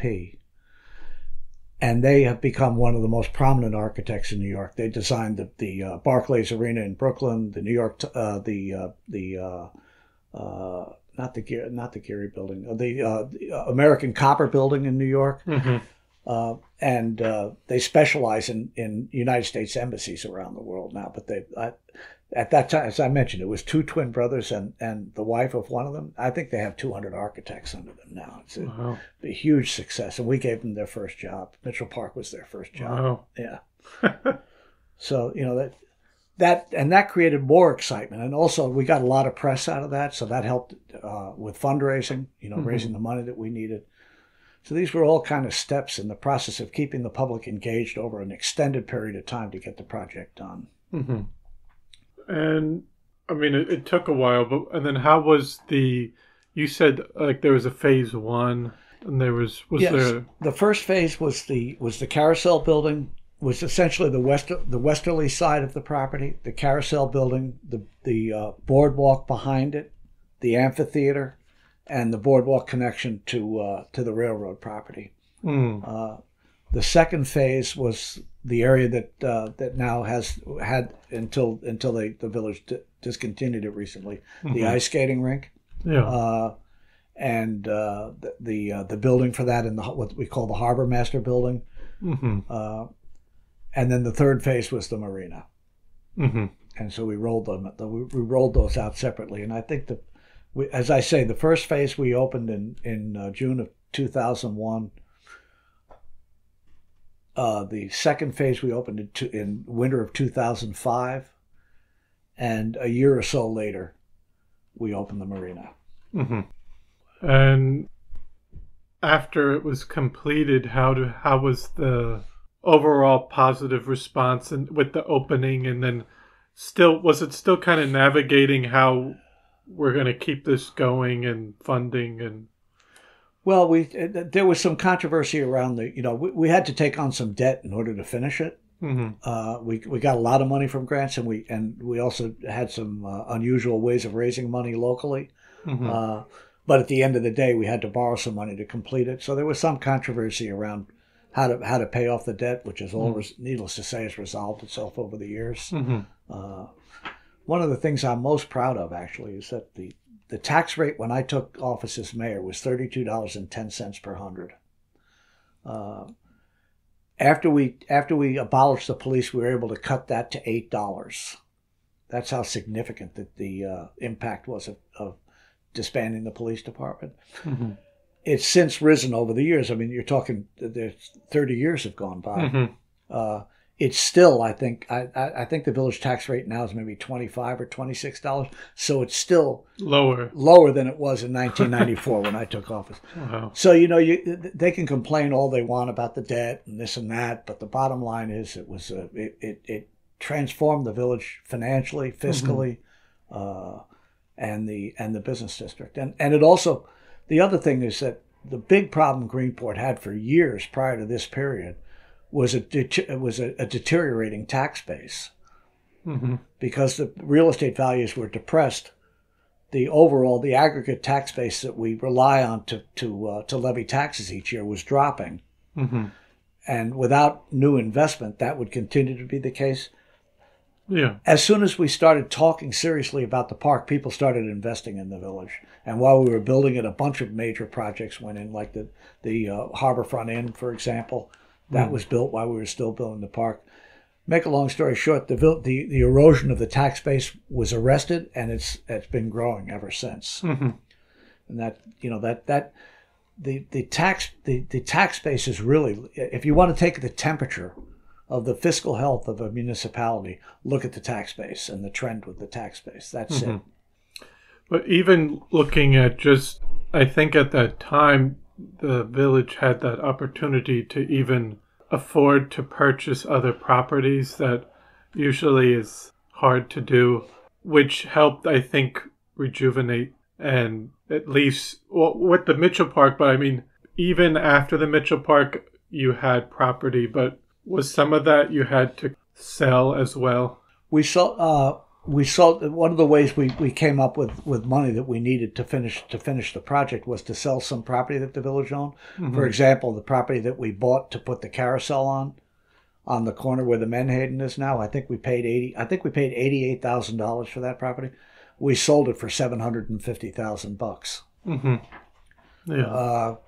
There were a couple of other properties that we owned for one reason or another. There was one on South Street across from the IGA. We sold that.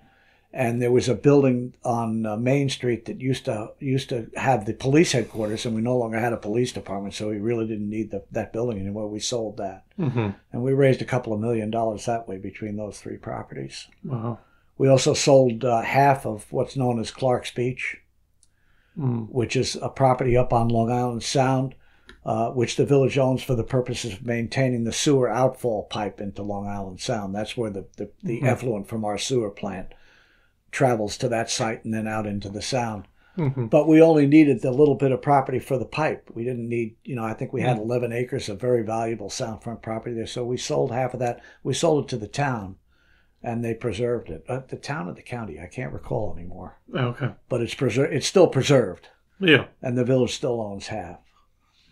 Now we also sold our water system. We had a very problematic municipal water system that had been largely expanded outside the incorporated village because of the need to develop supply wells elsewhere. The problem with the water system in Greenport is that our aquifer is the groundwater is high, and so if you draw it down too heavily on it, you pull in salt.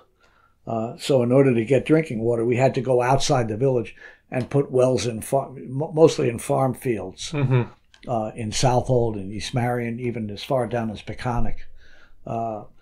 And when you do that, you run a main down to those supply wells. All of a sudden, everybody along the main wants to connect. Next thing you know, 2/3 of the village customers were outside the village. And we were having a real hard time managing the water. It's managing a public water supply is a very tricky undertaking with all the contaminants and regulations that are involved. And the village was, the village board was a great deal of the village board's time and attention was spent on dealing with a water system that was providing services mostly to people outside the village.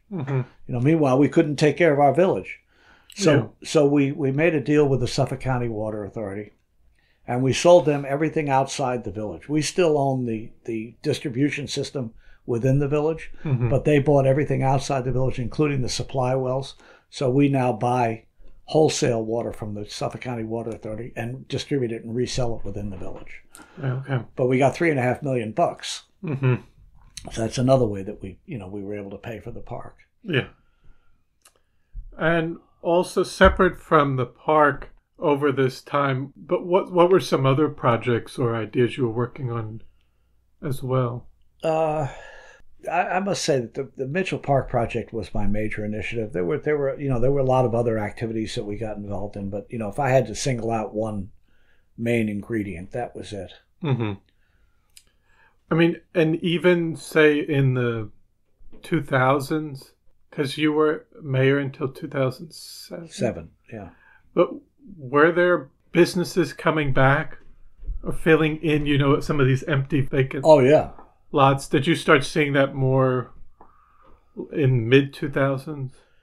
As I say, the process of the village reviving started as soon as we started seriously talking about building the park, even before we owned it. Yeah. Because just the conversation alone was inspiring to investors. Investors like to get in early. And so once we started this process and it got as heavily reported as it did, that drew interest by investors, and so they came in, they started buying property and improving. Another thing we did, by the way, I didn't do this, but one of the things that a prior administration had done, my predecessor George Hubbard, George Hubbard Sr., when he was mayor, he abolished the parking requirement that had completely hamstrung the village business district. There was a requirement that if you wanted to open a restaurant, for every 5 seats you had to provide an off-street parking space. Now, almost all properties in the business district are literally built lot line to lot line. They butt up against each other. There's no backyard, no driveways. There's literally no way that a property owner could comply with that requirement. So that was one of the main things that contributed to vacancies in the village. And since that requirement was lifted, abolished actually, on the understanding that the parking problem in Greenport is the only solution is a municipal solution, that the private sector simply cannot do it, physically can't do it. That resulted in places like Aldo's, Noah's, Frisky Oyster, Lucharitos. None of those places would exist if the parking requirement had been in place when they started up. So that was, in terms of regulation changes, that was a major. I was curious, you were mayor for 2 terms? 4 terms. 4 terms? My first term was the 1 year left. I think I mentioned to you the 1 year left. With Bill Pell's term, and then I ran for 3 consecutive 4-year terms. Okay, and I was curious why you didn't decide to run again. Well, people don't realize what a commitment it is. To do the job right, it's arguably full-time commitment. Not only in terms of the time and energy that you have to put into actually doing work, but the extent to which it occupies your psyche. You go to sleep with it, you wake up with it, you dream about it, and it comes. It's not a small sacrifice, especially for somebody in small business like I was, to take a job like that. It came at considerable cost to me personally. And I'm not complaining about it. That's just the way it is. And I would do it all over again if I had the opportunity. But I stayed in office. The last term I ran really was only so that I could see through the completion of the park. If the park had been finished 4 years earlier, I would have left office 4 years earlier and gotten back to my business. Because I think I mentioned to you at the start of this conversation that I ran for mayor to improve the economy of the village so I could make money in my business. We were thinking about relocating because it was very difficult to sell property at that time, and I'm a real estate broker. But now, and then, so meanwhile, all the work we did, it lit the market on fire. But I'm so busy being mayor, my competitors ate my lunch. So I had to get out so I could get out back in the field and make some money. Yeah. And every dog has his day. You got to know when to get out. And I'd accomplished my major, the major things that I'd set out to do. And I figured time to move on, let somebody else come in and take a shot at it. Yeah. Also, I'm not a politician. I never had any interest in elected office, only in terms of Greenport, to do something about my village. I never had any interest in higher office or anything like Moving that. to town, Southold town. No, town or county or state or federal for that matter. Not that it wasn't offered to me at times, but I just didn't have any interest in it. I wanted to do something for my village. And when I got that done, it was time to move on. And then you mentioned about the education with the master's. Oh. Because you said you hadn't finished, but you had the opportunity to go to Kennedy. So what happened in 2001 after 9/11, it happened to coincide with my daughter going to a school up outside Boston, a school that specializes in the arts and music, and she's a musician. So it's a boarding school, and we sent her up there. And then she went up, I guess, the school term starts at the very beginning of September or the late August. So we dropped her off. Then all of a sudden, 9/11 comes along, scares everybody to death, including my daughter. And she was nervous, so we decided to take a trip up there and see her. And when I was a musician, I had played at one time with a place called the Cellar Door, which was a small club in Cambridge. And so I'd had a chance to become familiar with Harvard Square. And Eileen and I, this weekend that we were up visiting my daughter, we had a little time to kill while she was in a rehearsal. So I said to Eileen, let me take you over, I'll show you Harvard Square. So we take the subway to Harvard Square and get out of the subway and walk around a little bit. We end up in Harvard Yard, which is the central residential campus of Harvard University, Harvard College. And it's, that's a special place. And you can't help but having a reaction to it when you walk into that space. And I looked at Eileen and I said, this is something I could do,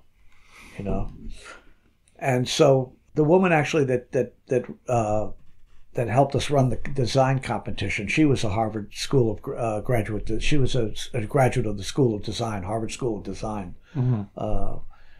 And I got into a conversation with her, and she said, well, the Kennedy School has this program called the Mid-Career Master of Public Administration program, which is actually, the Kennedy School was founded around that particular program, and it was designed to bring practitioners, experienced practitioners in the public sector, back to school for what's effectively continuing education. Mm-hmm.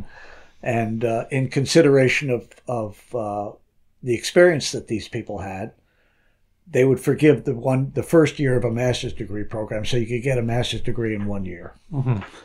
And she thought I would make a good applicant for it, so I called up to the and meanwhile, I told you I dropped out of college twice. I was not a good student. Mm-hmm.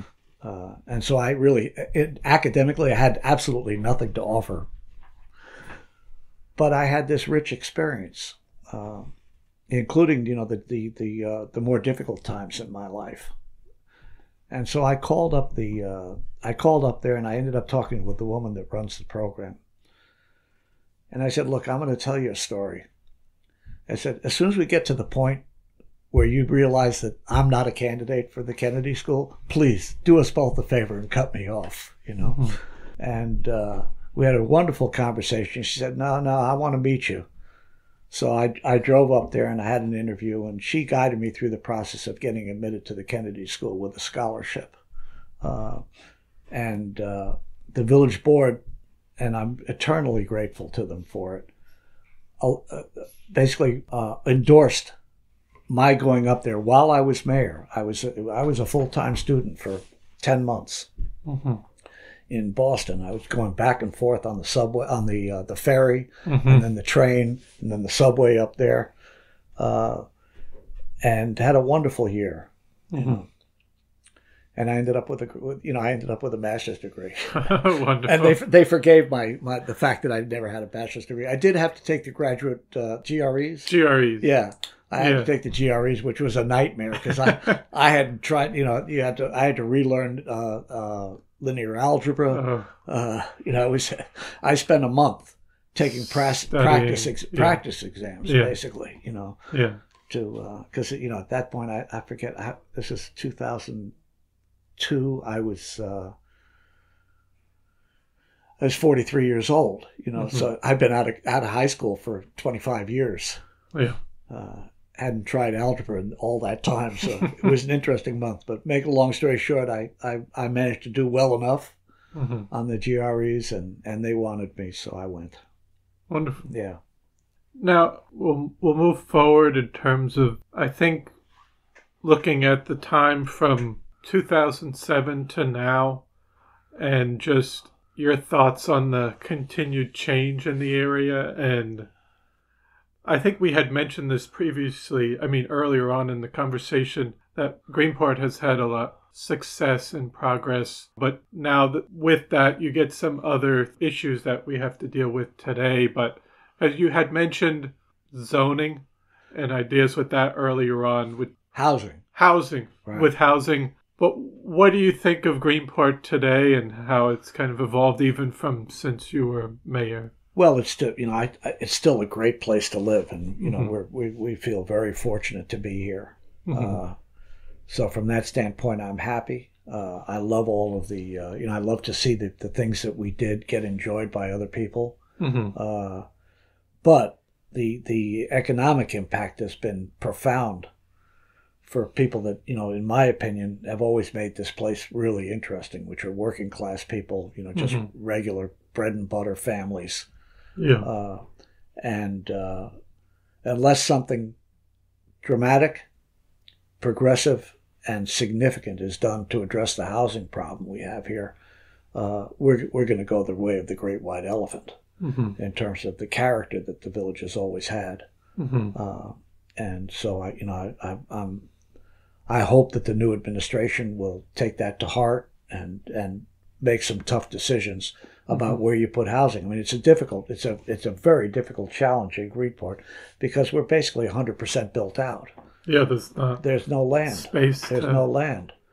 But there are ways that you can rethink existing buildings. Well, ADUs are, accessory dwelling units are one thing. And we actually acted on that while I was mayor in 2002.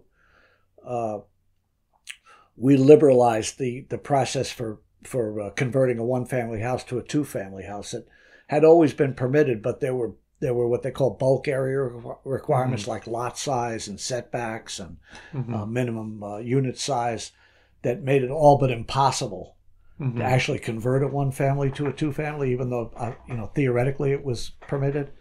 So we removed all of those obstacles. Basically the same thing as we did with the parking restriction that I mentioned earlier. We liberalized the zoning. We didn't further restrict zoning. We went the other way, and that's had some effect, but not enough. The big opportunity in Greenport again is looking at other ways to add accessory units on existing residential properties. And the other thing is that the north side of Front Street, from Colonial Drugs at the intersection of First Street to the intersection with Third Street, where the bank is, Dime Community Bank on the corner, most of those buildings there are one-story buildings, and you have the right to build up to 35 feet in Greenport, so you could have 2 or 3 stories there. So there's an opportunity, and some of those buildings, frankly, are like the Snargate building, and they're not. Some of them, those aren't original. That's my point. They're not historical. No, they were big box stores. Actually, the one store I think it wasn't Grant's. I forget. This was before I came here, but it was a large 5 and 10 type store. Yeah. And they have no design value, in my opinion. Yeah. They don't do anything to contribute to the historical nature of the village or the architectural quality of the village. And so redeveloping them would be no loss. You've also got the arcade, for example, which is a disaster. I mean, here's a building that's been sitting essentially vacant for got to be going on 10 years. It's not a good building. For anybody that's been inside it, they'll know what I'm talking about. It was an amalgamation of several buildings. It was never really well done. It worked at a time, but it's not good now.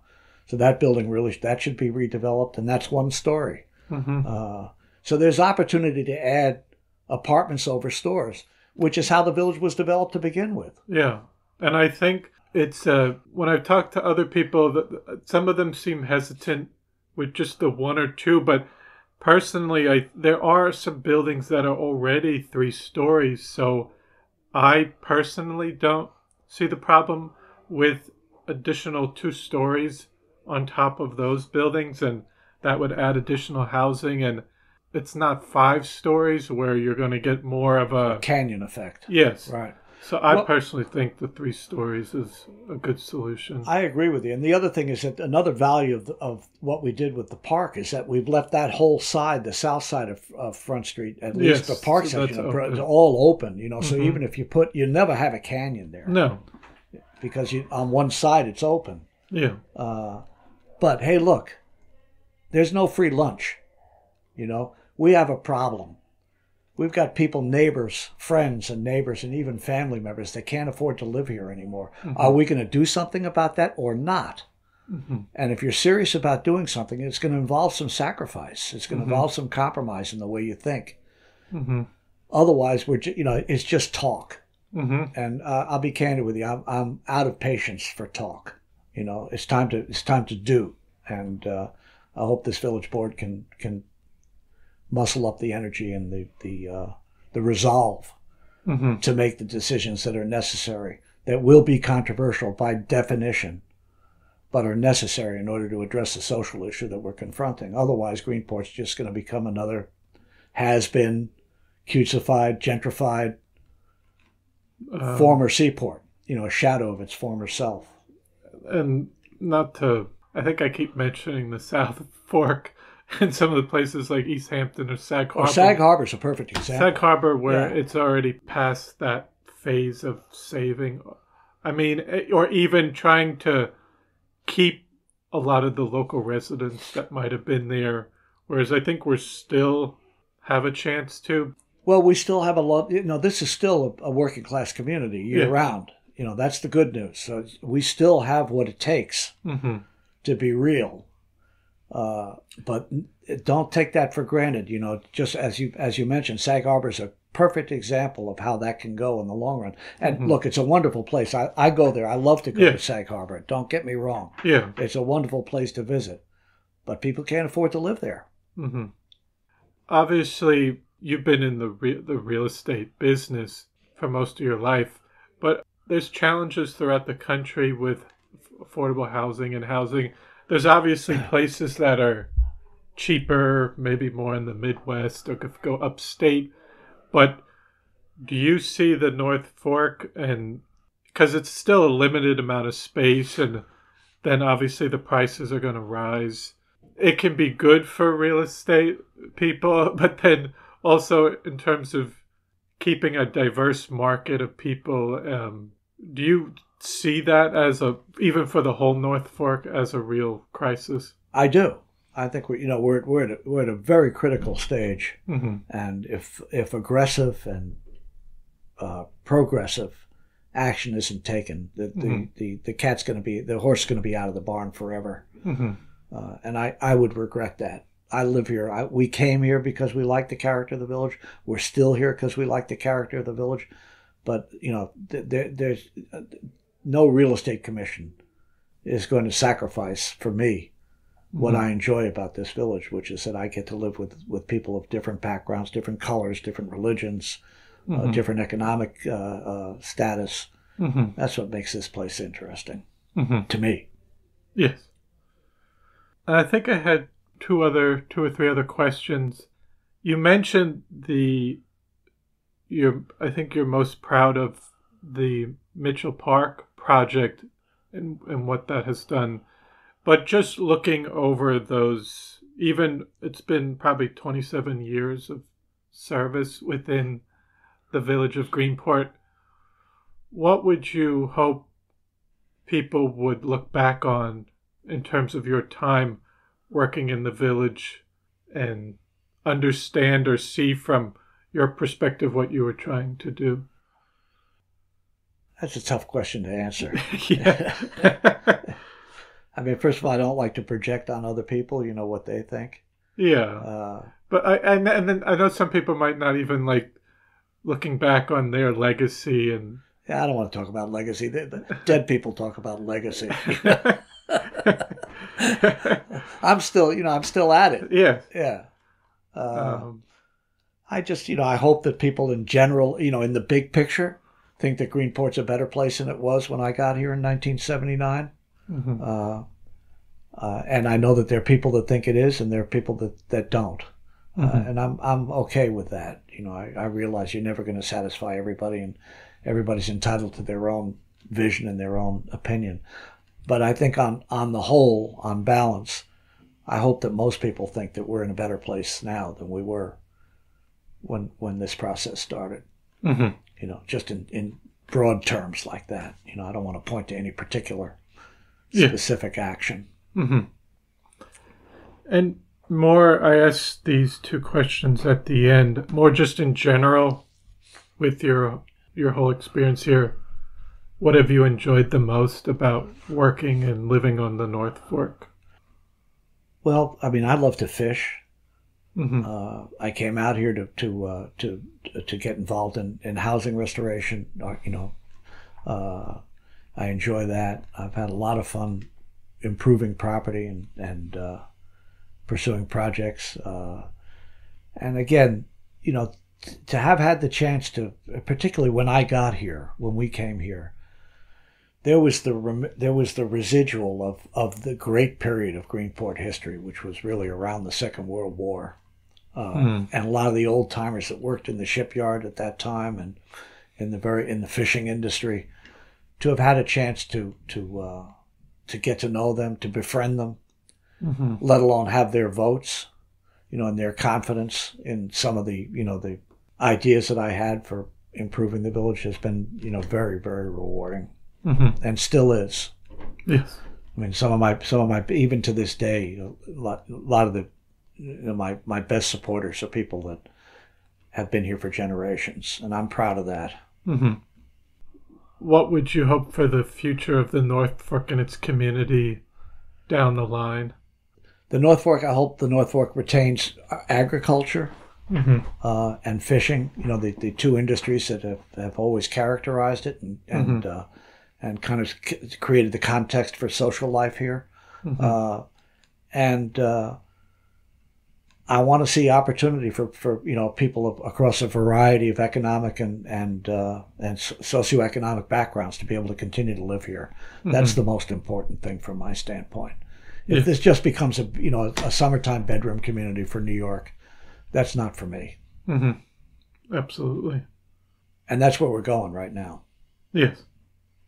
And even just within the town of Southold and the North Fork as a whole, I don't know if they might say, well, we there's not much we can do, or we're going to leave it to the private sector till it's going to be affordable for people of whatever bracket, and that's it. But I think it's in some ways would be a shame to let it just run its own course right in that direction, which we've already seen in other places, and not try to at least, like you said, keep a diverse range of people, because I think that's makes it a more interesting community in the long run. Well, I'll go back to something I said earlier, which is that Greenport, everything everybody wants to preserve about this place was put in place with zero regulation.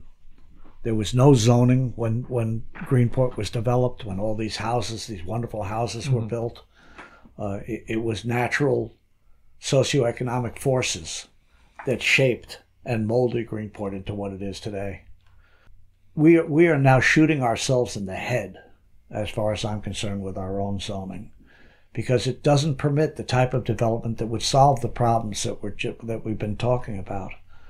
It just doesn't. And zoning is a tool of restriction, of exclusion. It tells you what you can do, and you can't do anything else. So by natural order, it excludes. And right now, what it's excluding is the heart of the community, which is the working family. And unless we do something about that, it's a one-way street out of town. Yeah. And then I just ask if there's anything else you'd like to discuss or say that we haven't talked about. Gee, we've covered a lot of ground. I'd just like to say this. Having had the chance to serve the village of Greenport has been the opportunity of a lifetime. I can't imagine having a more interesting, satisfying, and gratifying experience, professional experience. It's just wonderful. And having had the chance to bring my kids up here, I'm most proud of the fact that out of my 3 kids, 2 of them have chosen to come back and live here. My third child, unfortunately, fortunately, she has a wonderful career, but it requires her to be in New York. She's in the production business, and all the studios are in there. So, but every chance she gets, she's back out here.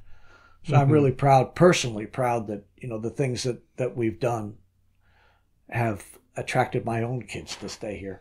But I say that understanding that they're privileged.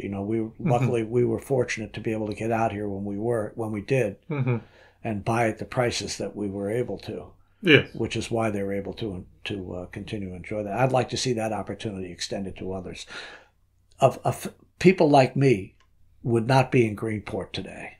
You just can't afford it. My wife and I barely had anything, 2 nickels to rub together, let alone buy a house when we did.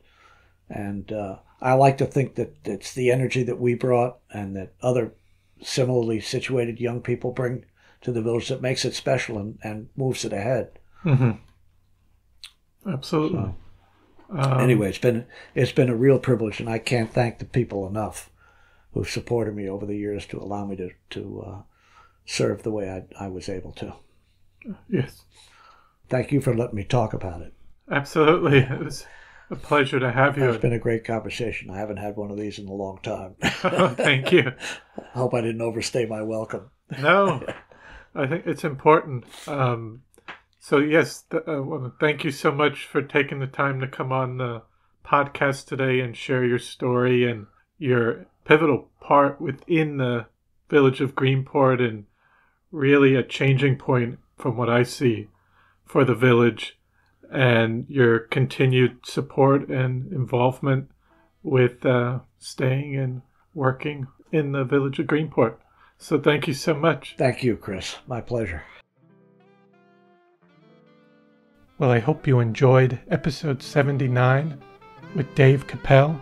I want to thank you for listening to the Floyd Memorial Library podcast, and we'll see you next time.